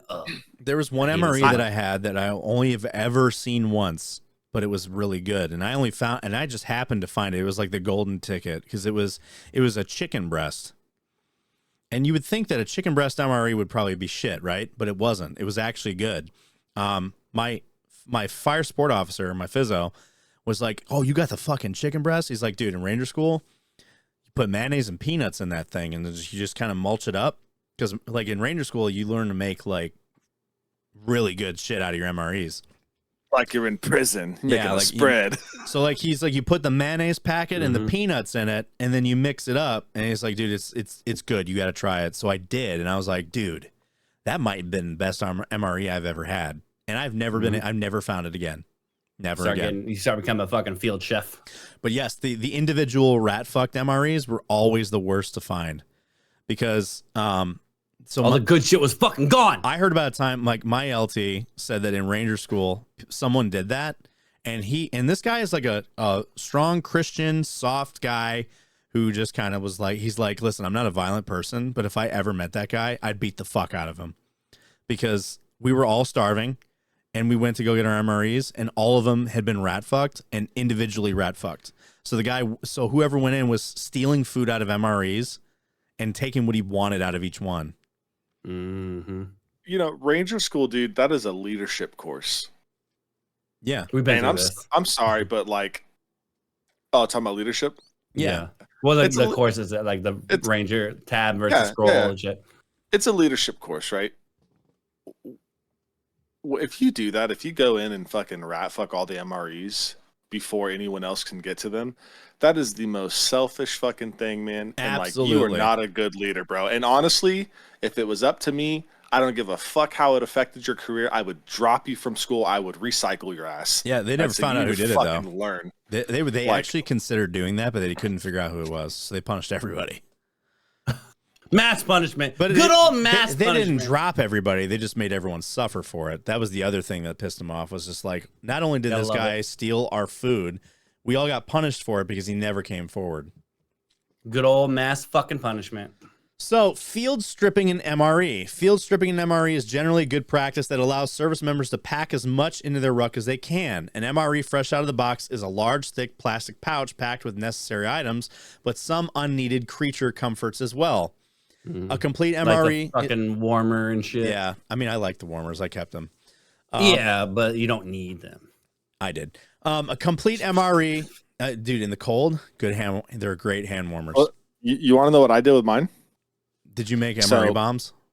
No, of course, right? But no, what I did with my fucking heater is I had a Ziploc and I'd put my fucking baby wipes into the Ziploc and I'd put them into the bag so that when I went to go fucking wipe off, I had warm wipes. Ooh, especially when it's like fucking, yes. you know, -2 fucking degrees and you're like, all right, God damn it. So I was a mortarman, right? Boo. And I was on the gun. And I'm talking about on a truck. We were in a convoy. And I had to fucking piss. And I had to piss bad, dude. And they would not we were at a halt and they would not let me fucking get out to piss. This is in training, by the way. This isn't forward or anything. And I'm just like, I'm looking at the fucking tree line 10 feet off the fucking road. And I'm like, come on, Sarn, like, just let me fucking piss. It's like, no, man, no, you know, we're about to move. So I hold this piss for about 20 minutes, right? And I'm fucking, dude, I'm borderline in tears. I got to pee so fucking bad it hurts. I got a master sergeant sitting in the back he's a mortar himself, and he's evaluating our platoon. And I swear to fucking God, man, I start pissing in my pants, and this shit is trickling down my fucking pants into my boot. And the moment the last drop leaves the tip of my dick, all right, we can go piss. My fucking now. sergeant's like, all right, fucking wife, go ahead, just go ahead. And I'm like, I already fucking went, sergeant.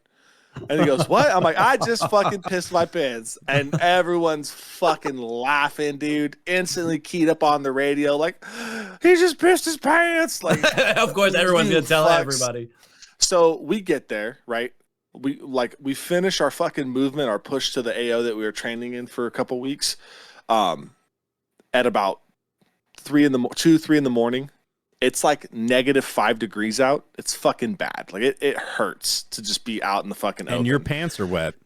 And my pants are fucking wet, right? So instantly they're like, all right, you take that guard tower, they're pushing us out on this little like urban cluster because we're taking over this urban cluster. And so we got guard going out and stuff and fucking fire watch. They're trying to get people to bed as quickly as possible. They're like, you go fucking wipe yourself off and change your pants. I'm like, all right.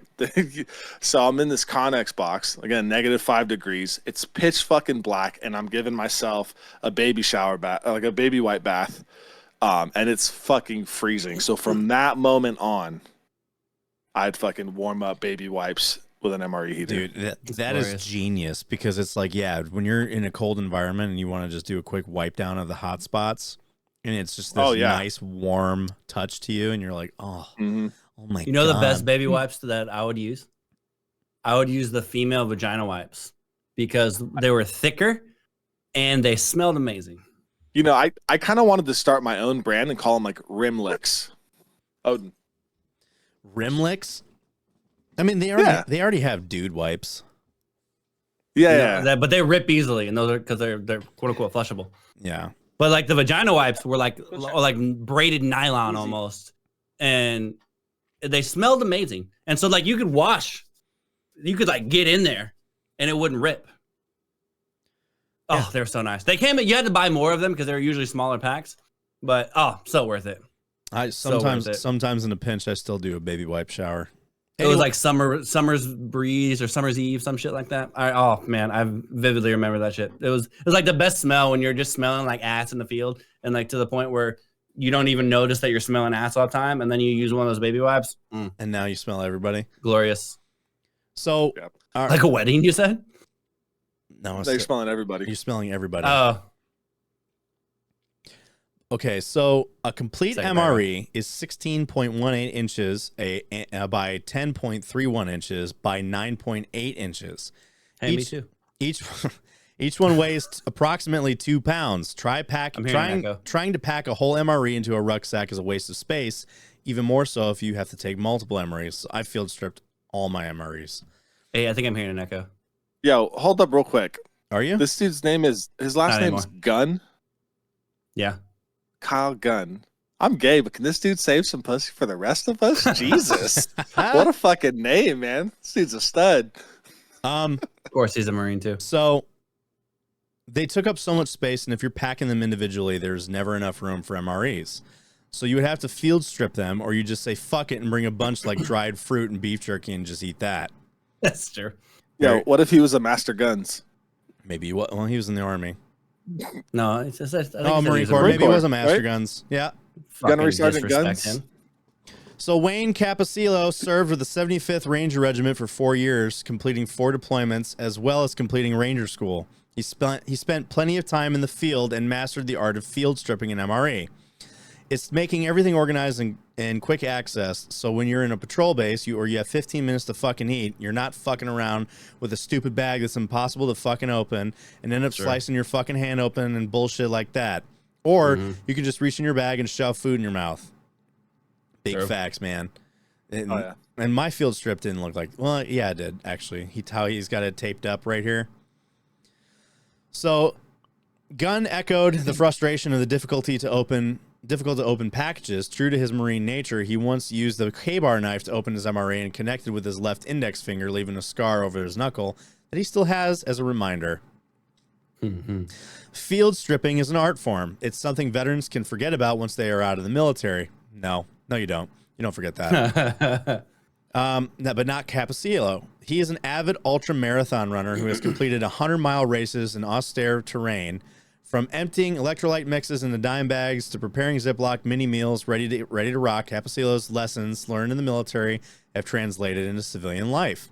I do the same, and the reason why I say you don't forget this, I hike a lot, right? I field strip all my shit. I consolidate all my food into one little area and keep it condensed where it takes up as little space as possible, but it's all there, and it's easy to get if I need it. So instead of carrying around the fucking bullshit bag or having a scoop powder in my bottles, I'll have these little dime bags. So field stripping an MRE isn't a bad thing. In fact, it's encouraged. Now, rat fucking an MRE. You're starving. You've made it to Florida phase of Ranger School. Yep, this is the phase that I was telling you about that my LT was like, I would kill this guy if I ever saw him. And your Ranger buddy has turned a blind eye to his MRE. This is when the devil will whisper ever so softly but convincingly to take your buddy's Skittles. If you do, you're a greedy buddy fucker. A long-standing rumor blames young officers fresh from the infantry basic leader course as a common culprit. You don't say. Butterbar LTs are the ones doing the rat fucking? No, never. Yeah. They're entitled pieces of shit. They don't know anything about being there for the guy left and right of you. No, they don't. It's like being a day one private, you know? And they're also like, correct. I'm an officer, I deserve this. You don't. So if there's a set amount of MREs for your group and then somebody goes, and that's the other thing in Ranger School, there's a set number of MREs for the group, right? So when someone rat fucks it, you just screwed everybody in that group. So there's a set number of MREs for your group, and then somebody goes in and rat fucks it. That's just a selfish motherfucker, Capicillo said. That's just some selfish fuck doing that, and that's probably going to show in their leadership skills or how they are on a team. so they're going to be a selfish fuck in everything. True. In Gunn's experience in the Marine Corps, anyone who had early access to the pallet of MREs, regardless of the rank, would rat fuck. But in his experience, senior NCOs and officers would pick up food rather than eat MREs. Junior enlisted rat fucks, officers field strip, and senior enlisted ordered DoorDash. There are two different types of unjustly picking apart MREs. When you go through a pallet of cases and pick out the best MREs from each box, and when you intentionally pull your favorite things from an MRE. Whether it's still in the box or it's in your buddy's MRE after you walked away for a minute, it's not okay. Some people don't try to hide their devilish acts, while others go to great lengths to conceal their work. You check for tampering the same way you check for damage for the damage rats can unleash in a pantry. Check for clever holes in the bottom of the box or in the base of the MRE package. Because yeah, they do that. They sneak in and covertly extract the good shit, Gunn said. You go back and check and it's like, damn it, someone has been in this shit. Mm-hmm. Yeah. All the good shit, like the fucking the chili mac, that shit was always gone because it was so overly popular. Not that great, honestly, to me. Right. But like the ravioli, all the shit that's like edible. See, and the other thing is that one of the other reasons why people rat fuck MREs, they use the good shit as bargaining chips. Yep. To get dip or whatever. They use them as bargaining chips to get another thing from somebody. Or they'll use it to get other shit from other people's MREs. So what is proper MRE etiquette? When Capicillo was at Cole Range during Ranger assessment in the selection program, has a distinct memory that skirts the lines of both rat fucking and field stripping an MRE, but on steroids. This it's a RASP, Ranger Assessment Selection Program cadre, had put a lot of effort into one of many mind games they unleashed on the Rangers, hopefuls, and their welcome party at Cole Range. As the medics checked the candidates' feet following their timed 12-mile ruck march to Cole Range, the cadre started handing out MREs, a change. Yeah, change your fucking socks. A change from having the candidates grab them from the box. That's when candidates noticed a theme. How the fuck are there 3 omelets in the same case?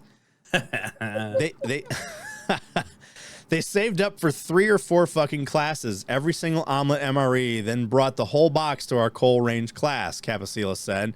Our whole class started Cole Range with fucking omelets. That's crazy. That's when one of the candidates threw up and passed out, falling ill from an apparent heat injury of some sort. Silver bullet! Facts. My favorite. Capicillo is convinced this happened because the omelet MRE depression set in for a whole crew. Oakley passing out.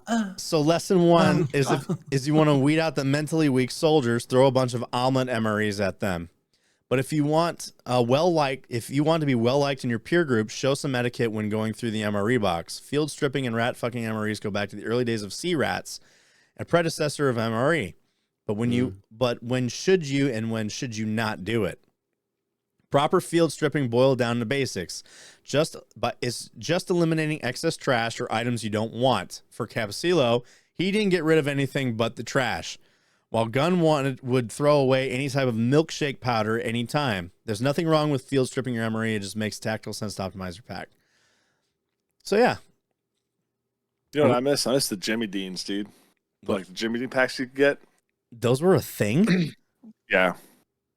Dude, it wasn't in MREs. It was like it was either MREs or they do like the little Jimmy Dean trays. You missed a couple paragraphs that are pretty funny.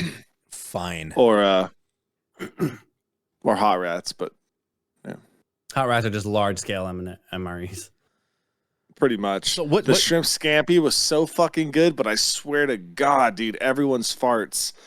Oh no. I mean, it's a shrimp MRE, man. It's just like butter and shit. It's horrible. So proper field stripping, boil down to basics, just eliminating excess trash or items you don't want. I already said that. But it's never okay to screw over your buddy by rat fucking their MRE or by being selfish turd and picking apart the only box your team is going to get. But Capicillo said that there are unique circumstances that justify that heinous act of tearing apart MREs. If it's a whole warehouse of fucking MREs and your team is in there like, yo guys, let's go get the good ones. If you're rat fucking with your team, hell yeah, I'm down with it, Capicillo said. Well, yeah, because everybody's getting good shit. Fuck everybody else. I'm going to take care of my boys, and that's it. Let's get the good shit and get out of here. But it's one dude or like a couple of dudes. Now they're just being greedy fucks. But it's okay to rat. Is it okay to rat fuck your own MRE? Capicillo thinks so. He'd take advantage of the circumstances in Ranger School and sell high value items like the expired Skittles. May the odds be ever in your favor. That's funny. It's funny. I like how he's like, fuck everybody else. If it's a team effort. No, it's still not okay. It's funny because I had a first sergeant that hated Skittles. So he would always use his Skittles as bargaining chips. He would never just give them away.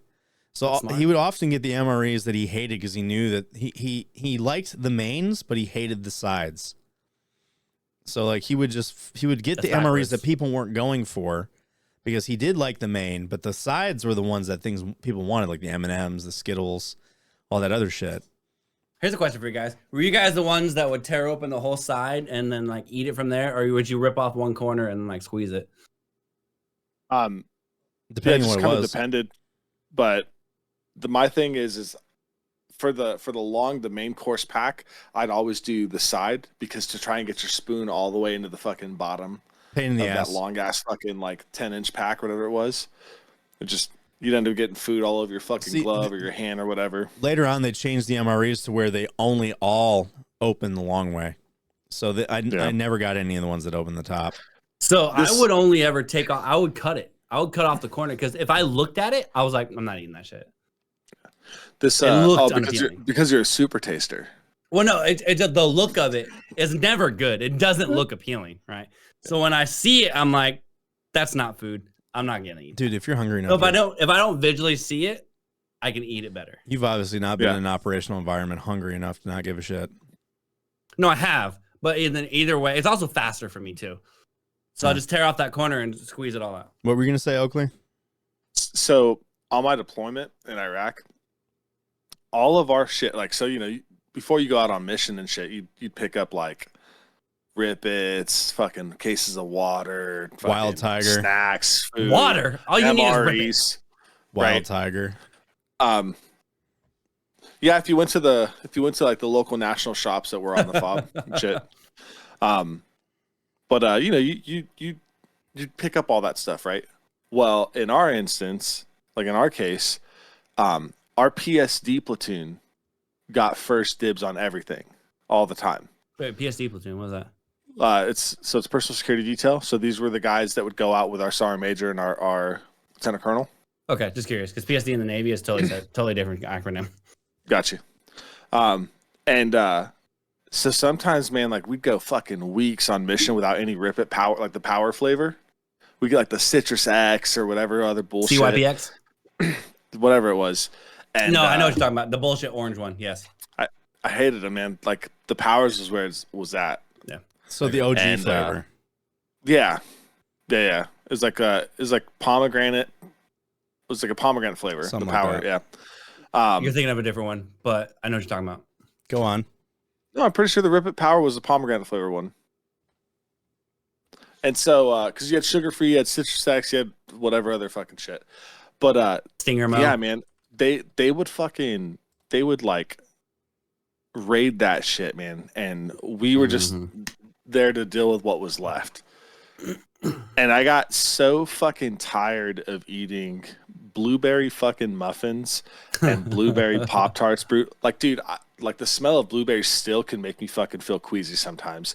And like my throat was fucking like raw from the acidity of like the blueberries, and especially like the synthetic fucking blueberry shit that they were putting in these little treats, if you will. That like even to like I won't eat blueberries now. I don't fucking do it. I love blueberries. If my sister's like, I'm gonna make blueberry pancakes, I'm like, I'm gonna go fuck myself. Like, fuck.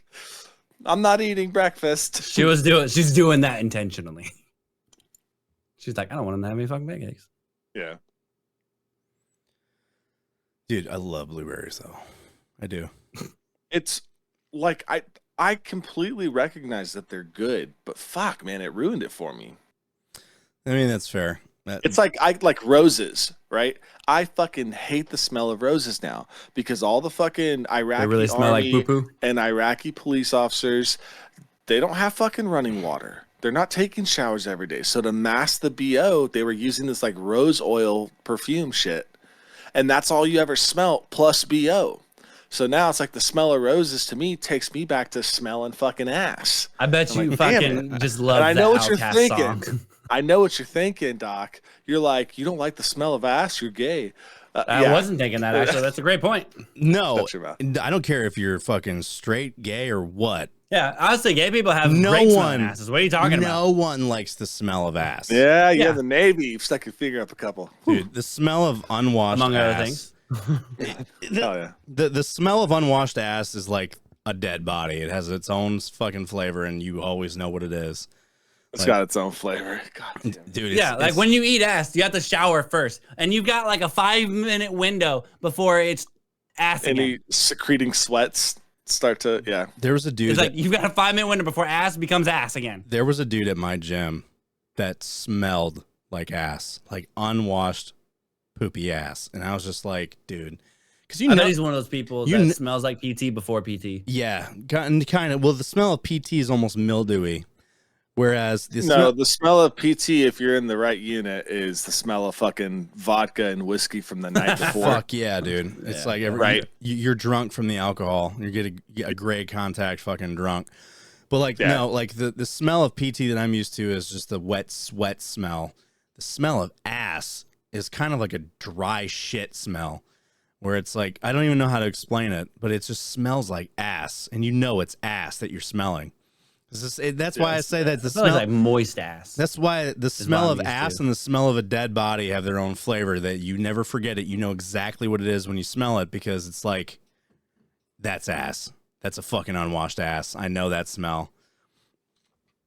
So yeah, the Dude, smell of speaking ass. of So smell- excited to be on fucking ship next to all these people too. Hell yeah, once dude. again. What were you gonna say? Speaking of like smelling the booze and the ass that people the night before were fucking drinking and eating, right? I remember one time we were on it was like a battalion fucking run. And Gross. I'm not going to say the dude's last name. His first name isn't Carlos. I'm just going to call him Carlos for the sake of kind of respecting his identity, if you will. And to tell the story. Granted, in the military, this last name is very prominent. But Johnson, Dude, Williams, Gutierrez. he's 11 Bravo, right? Short little dude. Honestly, not a fucking bad soldier, man. Not a bad infantryman. He's a good dude, and I respect the hell out of him. And I don't know what was going through his life and shit that caused all this, but we're in this battalion run and stuff, man. And this dude is fucking lagging behind, and his whole platoon is like, "Motherfucker, you better get up here." And he's like, "Fuck you guys, you weren't the ones doing meth all weekend." And they like fucking brakes, stopped, pulled him out of formation, Like, took him straight to what? the aid station, pissed in a cup, and he fucking popped hot for meth. Oh my Dumb god. ass. I know, dude. And like within a couple months, man, he was out. He was out of the military. They took a couple months. Oh, I've seen it's- people get processed out like that for that. not shit. I, man. Not in the fucking army.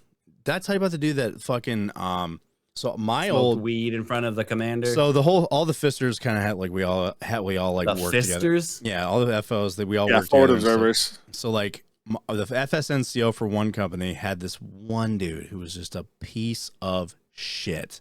Gets to Italy. Obviously for the first 30 days that you're in country, you're not allowed to leave post. It's just for kind of like a safety thing. You don't know the country. You're in a foreign land. Like you don't know anything. And it's very common for people to go off on their first weekend when they're there and get in trouble or get broke or get robbed, one of the two. So this dude, he gets there. First thing he does is that he blows all his money on hookers Hooker. and contracts an STD all in the same Shocker. weekend. And then, so this dude was a complete piece of shit. Didn't give a fuck about learning this job. Made my buddy's life a living hell because he refused to train. And he would straight up tell him, my buddy's an E7. He's like, fuck you. It's straight up, fuck you. And they wouldn't kick him out. Finally, he pisses hot for coke. But they also were, because of obviously retention issues, they weren't going to kick him out right away. They put you through the ASAP program, the Alcohol Substance and Abuse Program. They made him go through ASAP. They said, we can't process him out unless he does ASAP. He has to do ASAP and pass it, and then basically give him another chance. This dude not only skips his ASAP classes, but like he was just walking around just doing his own thing, and then like wouldn't salute officers and all that shit. And E8 is just like, gets in his face, yells at him. He's like fucking trying to smoke him. And he's like, fuck you, Sergeant. And he's like, excuse me? He's like, fuck you, Sergeant. You can't do shit to me. And he would go straight to Jag. Jag would say, you can't do anything to him. Finally, for months. This dude's stuck in the unit for a year before he finally got processed out. And the only reason why he got processed out was because he went to brigade, was sitting outside of brigade headquarters, fired up a joint, and started smoking a joint while in uniform outside of brigade headquarters.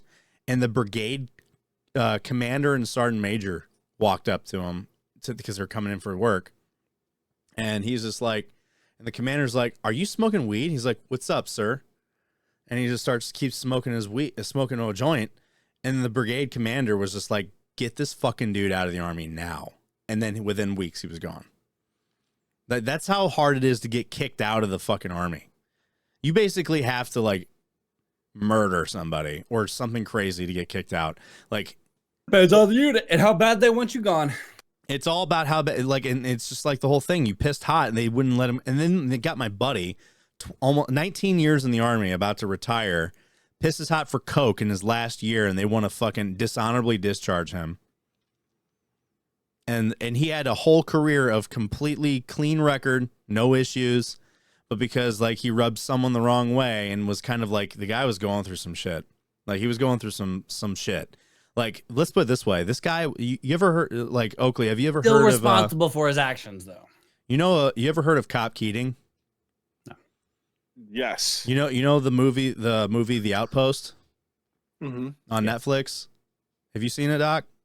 Mm-hmm. That's I haven't seen it. I know of it. That's Cop Keating. My buddy was with the 173rd. They got relieved by Commander Keating before it was called Cop Keating. They changed the name after he died. So he had multiple Afghan deployments with the 173rd. His whole career was 82nd and 173rd. His whole career was like, he had a mustard stain. Combat jump in Iraq, combat jump in Afghanistan. Okay, if you haven't seen it, it's really good. And yeah, it's a tearjerker for sure. So yeah, Cop Keating was like a combat operation post that was in a fishbowl. High ground all around, constant contact every day, multiple times a day. He was there before Captain Keating got there. So like this dude had his whole career, like, you know, just doing all these deployments. And then like we were no more deployments. We're doing garrison life. And obviously like someone that's deployed that much doing garrison life, it's not good for you. So he got involved with fucking the Hells Angels in Italy. And he was just kind of He was prospecting for them while in the Army. Yeah, and then like he like married a fucking I didn't realize stripper. the Hells Angels had a chapter in fucking Italy. But I mean, they were founded off of veterans, right, from Vietnam and shit. Yeah. So that makes all the sense in the world. They're registered as an extremist group, dude. in the US. I went to so many fucking Hells Angels parties when I was in Italy because I had a Harley, and I still have the Harley. But I rode with him. Me and him would like, and my platoon sergeant was also, he rode. So he told me, he's like, hey man, we're going to Austria for European Bike Week. I'm like, I don't know, Sergeant. I don't know if I can if I could put in the pass for that. He's like, I've approved your pass already. You're going to fucking Bike Week. I'm like, let's go. So we went to Bike Week and I got to hang out with like all these fucking Air Force and Army and like senior NCOs and shit. And just like, it's Bike Week. Let's go. I used to go to fucking Hells Angels parties in Verona.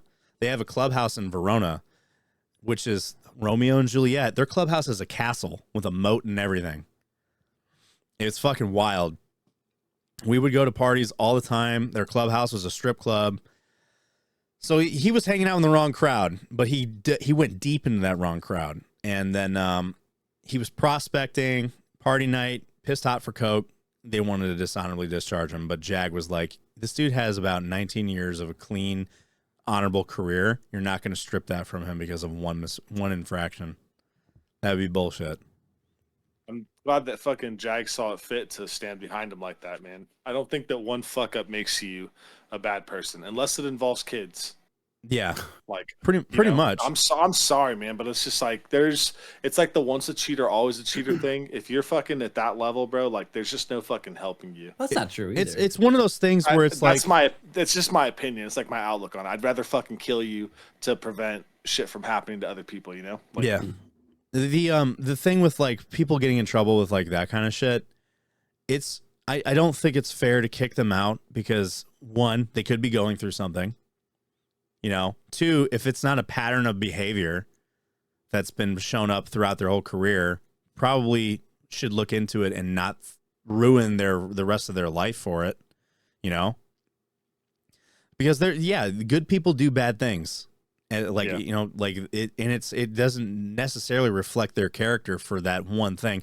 Like doing a line of cocaine and then you end up having a random drug test the next day. Like, okay, why were you like that? Were you always doing that? No, I just happened to do it. Dude, and my squad leader got kicked out because he pissed out for coke twice. And the first time he did it, I found out he did it. I'm like, dude, what the fuck? And then my roommate told me, he said, I'm not surprised because I didn't stay in the barracks. I had my barracks room, but I stayed at my buddy's house because he lived off post. My squad leader was doing coke in my barracks room, and I didn't know it. I remember you told me this before. And I was just like, what? He was doing That's coke. hot. And I'm like, he's doing fucking lines in our room. And he's like, and my roommate's like, yeah, dude. Like, what? And I was like, what the fuck? Yeah. Craziest thing I ever did in the barracks, man. I had a fucking Smith & Wesson 442 airweight, 5 rounds of fucking 38 Jesus plus fuck. P in the fucking ceiling. Like there was a vent latch thing that you could just with a flathead screwdriver unlock it. It was in a holster and stuff. You know, I had a CCW. I kept it in there. I didn't want to fucking sit there and have to wait for an armorer or call an armorer to come in on the weekend to be able to give me my firearm, you know? And so I just fucking, little 5-shot for a bad night dumper. If I had to fucking shoot someone, you know, Lord, I never had to, thank God, you know? You were in the barracks. I would fucking hope not. you know? So you were in the barracks. That's a fucking no-go, dude.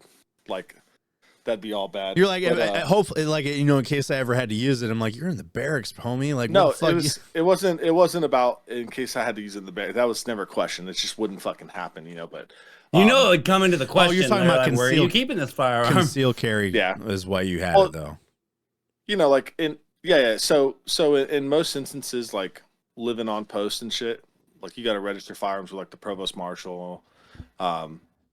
You have to register your firearms with the armory. Technically, they're supposed to know where they're at, so you can keep them on post at like another friend's house or an NCO's house. I kept a couple of my guns at a captain's house, a buddy of mine who wasn't in my unit, so he had no influence over my fucking career or anything like that, right? And him and his wife were really, really close friends with like me and a couple other friends, so it wasn't like fraternization or anything like that. But we played airsoft together, like professionally for the Army. Used it as a recruitment tool. We hosted like large scale MILSIM operations. We raised like over 30 grand for Wounded Warrior Project, just to fucking find out that they spent it on a concert. No, that the fucking person in charge of the person who received the funds never fucking pushed a dime to Wounded Warrior. Oh, so he fucking pocketed it all. Yeah, dude, it was a fucking fiasco. Part of what I want to look at with Regiment Outdoors is having Regiment Outdoors potentially coordinate and host large-scale MILSIM operations for airsoft, and then utilize the funds coming in to push towards military charities. I mean, I'll have a chance to use the military charities. I'll have a chance to use the like several $1,000s in airsoft guns that I have. Yeah, I don't have several $1,000s anymore, but I would, I'd be able to use what I have left too. Brock has useless shit. I have. Can you imagine, dude, like establishing a regiment team to be able to fucking go to these ops and perform as like a little fire team itself. I when I got out of the Army, I had money, so I dropped $1,100 into an H&K G28 DMR. Jesus. Yeah, and it's like bronzed and everything, licensed by H&K. I have an H&K 416 that's also an airsoft gun that's licensed by H&K. None of these. I used to a lot. Like everyone said that they called me the Chris Kyle on the fucking airsoft field because I had the red beard wear the fucking backwards multicam hat. Dude. All right. That's funny. Hold on. So I get this all the fucking time. People always tell me, like, I hope you never meet Chris's wife, dude. Because they say that I look like Chris. I see it. I really see it. And I honestly, like, I dread the day, especially because, like, running in this circle now with Regiment, like, the level of people that, not the level necessarily, but just, like, the people that we're meeting, a lot of these guys are fucking, they were on teams, you know, they were in SF, some of them potentially fucking, you know, even Delta at some point, you know, you're going to run into these fucking circles. The more and more shit that Regiment does for military charities, we're probably going to run across Mrs. Kyle. Probably. You know, we're probably going to run across other like celebrity like military service members, you know? Like I've already met Nico Ortiz. I met him at MCon last year. Oh, cool. Can we get him on? All we gotta do is talk to honestly, your narrator. Dude, does your narrator know? He does Nico? videos with him all the time. Bro, I'm trying to date Nico. I just show you. Dude, yeah, no, I think that'd be fucking incredible, man. It'd be a great episode. But he does videos with your narrator like all the time. Speaking of special operations, there's a guy that I don't know if you know him, but he's in Regiment and he's with SF now, but he was with the 173rd. I was in the same unit. I was in the same company as him and everything. He knows me. It's Oño. Okay. So like yeah. you'll see him once. Good story. You see him once in a while, but like I remember one day, like there was one day I was sitting in there playing Hell Let Loose, and I'm sitting here playing in the voice chat, and I hear, "Yo, Higgins, what's up?" And I'm like, "Who the fuck is that?" No one knows who the fuck I am. Like, who is that? And I look and I'm like, "What the fuck?" I'm like, "You're in fucking Regiment?" He's like, "Yeah." And I'm like, "Dude, how long have you been in Regiment?" And he's like, "A couple years now." I'm like, "I didn't know this shit." But yeah, he's part of the Special Forces community because he was one of the. He was saying that he was like pushing the idea of having like some kind of SF community within Regiment, and I was like, I don't think that's. I don't know if we would. I don't know if we would do that, and the only reason why is because we don't want there to necessarily be any kind of elevated click, yeah, right. Like we have tier 1, tier 2, and tier 3 subscribers, and it's a great program. They get really cool incentives and shit. But if we had like a special forces group, I mean, that's why we don't allow rank or special operations forces where it's just like, you know. Yeah. So one of the things that a lot of us don't really take into consideration, especially at the staff level, is we have, you know, so when I got to Iraq, I'm fucking first day in the DFAC, I'm walking up to the table that my platoon's going to sit at. And these dudes in fucking like button ups and HKs on their hips and shit. This one guy's looking at me and I'm like, what the fuck is going on, you know? And I sit down and I'm like, Zach, is he still looking at me? And my buddy's doing this. And the guy fucking straddles the bench and sits next to me. He's like, PFC fucking Wiley. I've been looking for you for like a month, bro. I'm like, sir? And he goes, yeah, man, I'm Chief Sarati. I'm with 5th Group Special Forces. You know my brother-in-law, Nick Champagne. So my buddy told this chief, his brother-in-law, that I was coming to Talifar. And so this dude was looking out for me, waiting for me to get in the country because we were working out of the same fob. And he's like, dude, come over to the fucking compound, play Call of Duty with us. So that's the thing, right? Is that when these guys get Before off, it sucked. Yeah, when they get off mission, man, they're playing video games too. They're fucking playing I had a sergeant of ours build them a badass fucking poker table. My involvement with building that poker table, I stepped on the fucking air hose to the compressor and broke the fucking attachment nozzle. Turns out SF dudes had an extra one, you know, like, yeah, no, like fucking, they play video games too, man. And I would say that out of the 37,000 people that we have in Regiment, we probably have 12 to 15,000 supporters. Everyone else is probably military. We know at least 11,000 directly joined us in the last 3 weeks from the VA, right? And a lot of these guys, because of our application process, because of the community that they work in, right? SF, SEALs, you know, maybe they're in the top two top groups, SEAL Team 6 and CAG or whatever. They don't want to expose their identity like that, or they don't want to put that kind of information out. And so they elect not to verify their service, and that's completely fine. What I'm looking forward to is if we can develop or utilize our partnerships that we currently have to take advantage of something like ID.me. Because we've had talks with ID.me. They want $1,000 per person for the first 1,000 users. Whoa. That's right? a lot. So it's like they want us to pay them $1 million essentially, and then after that, it's like 10 cents per person that utilizes ID.me to verify their service, which sucks. So hopefully we can leverage that with our partnerships that we currently have and stuff. And I think that ideally, because your ID.me doesn't say any information about your unit or your rank or what you're attached to, it just literally says verified military. Service.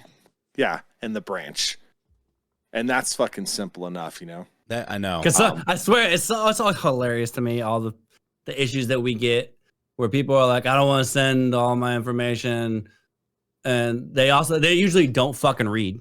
Marines, and it's not your fault. I get it.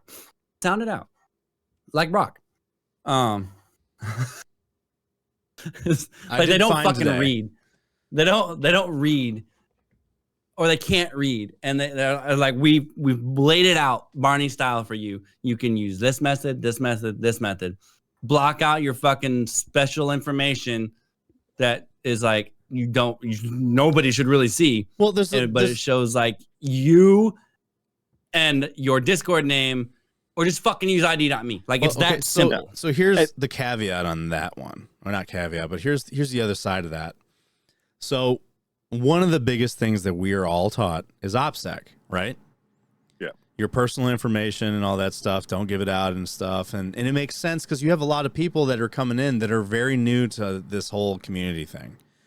And it is kind of, and some of them I can understand. It's just like, why do you want that information? Why do you need that? Yeah. So like, none of that is tied to that though. No, but they don't know that yet. When you have to, because they didn't read. Well, even if they do. Even if they do read, it's still like, why do you need? I understand why you need this, but why do you need this? Like, what is the purpose of why you need to verify that I served in the first place? So I try to explain to him, it's like, it isn't to it's to verify that, because I explained to him like our giveaways. You need to be verified to qualify for that. All the stuff that we do is geared towards vets. It's very easy for someone to just come in and say, hey, I served in this branch, and take it for face value to do a verification process without taking anyone's information. Doing the way we do it is the only way we have right now to make sure that what we do isn't going to the wrong people. If that makes sense. Yeah. 100%. I think the big thing there is when it comes to OPSEC, like your identity isn't necessarily OPSEC, right? It depends on your involvement with the military, and that's simply sensitive, right? If you're in special forces, you don't necessarily want to tell people that you're in. People generally, like, who gives a fuck? If you're like direct action, or you're training foreign fighters to fucking fight for themselves type deal, depending on what, like, let's say SF does, it kind of depends on the mission set, right? Like, China isn't gonna be any more like up ahead if they know that I'm SF. I'm not, but like if I'm SF, if they know that I'm SF, they're not gonna. That's not a leg up for them unless they use that information to fucking hire someone to kill me, so that I'm one less SF person in the community type deal, So I totally get like or to get information from you. The thing for me is it's the fucking internet, dude. And like, people are fucking weird. And so you should do what you can to protect yourself on the internet. Yeah. Like, use fucking VPNs and all that shit. Like, I don't want people fucking knowing my address. I have my nephews, my niece, my sister. Like, I'll go to hell and back for them. You mentioned the VPN thing to take us back to one of our topics. Ironically, though, like the TikTok ban, all you need is a fucking VPN. Yeah. And boom, you have TikTok again. Yeah. Yeah, but you only have it in your house. That's the problem. I'm just saying. We should wrap up this party though. We should, yes, because we've been going at it for 4.5 hours. All right. The after party some doesn't of that include Doc is here, going to be edited out. But yeah, we're gonna wrap this up, guys. Oakley, it was awesome having you, man. I'm glad that you could you got on this episode with us. I definitely enjoyed it, man. I really appreciate what the hell y'all do. The content you guys are putting out for Regiment, the awareness it's spreading. I mean, you guys are doing a great fucking job, and we definitely appreciate the hell out of you. I appreciate you for saying that. Oh, you know, in May I'm buying you some fucking drinks and hell yeah, dude. We're taking Breezy out again. We're taking Breezy out to Ruth's Chris for steak dinner for his birthday. And we're going karaokeing after that. It's fine. I'll be on the ship, guys. Full disclosure, I need some mushroom gummies to unlock my full potential at karaoke, but I'm actually pretty good. Just saying. I am actually pretty good. Yeah. Yeah, like if I microdose mushroom gummies about 45 minutes prior to karaoke, it's like I'm straight out of goddamn Nashville. It's incredible. Let me tell you something. Me and Blake Shelton become one with the universe. A little hidden talent that I never actually tell people about is that I used to be a country singer. You've told plenty of people. I don't tell very many people now, but You've literally put it out on the internet on multiple episodes. Well, yeah, okay. I might have touched on it, but I never really truly elaborated in it because I'm like, I don't go like, yeah, I'm a good singer. It's like I get told I'm a good singer. I'm not the kind of person that's just like, yeah, I'm a good singer. Have you serenaded your wife? Oh yeah, she tells me I should get back into doing it. But I'm excited. Listen, I'm not trying to get personal, right? But especially if you can get them lower tones, just put your chin on her gooch, bro, and sing away. Oh, dude, sing away, always sing away. Baby, lock them doors and turn the lights down low. Yeah. Put some music on and songs in slow. This is where Maybe we ain't got no place to I'm leaving the party, guys. I hope you understand. All right. All right, guys. Well, thanks for hanging out. Thanks for hanging out at the Barracks party. Make sure you like and subscribe, comment, share it, do everything possible. Help the algorithm. And go to OakleyFans.com. Go to OakleyFans.com. We'll put all the subscriptions are free $99. We'll put all the regiment events and stuff in the description, so keep your eye out on it. So, love y'all and appreciate y'all. Have a good rest. Have a good weekend. Bye.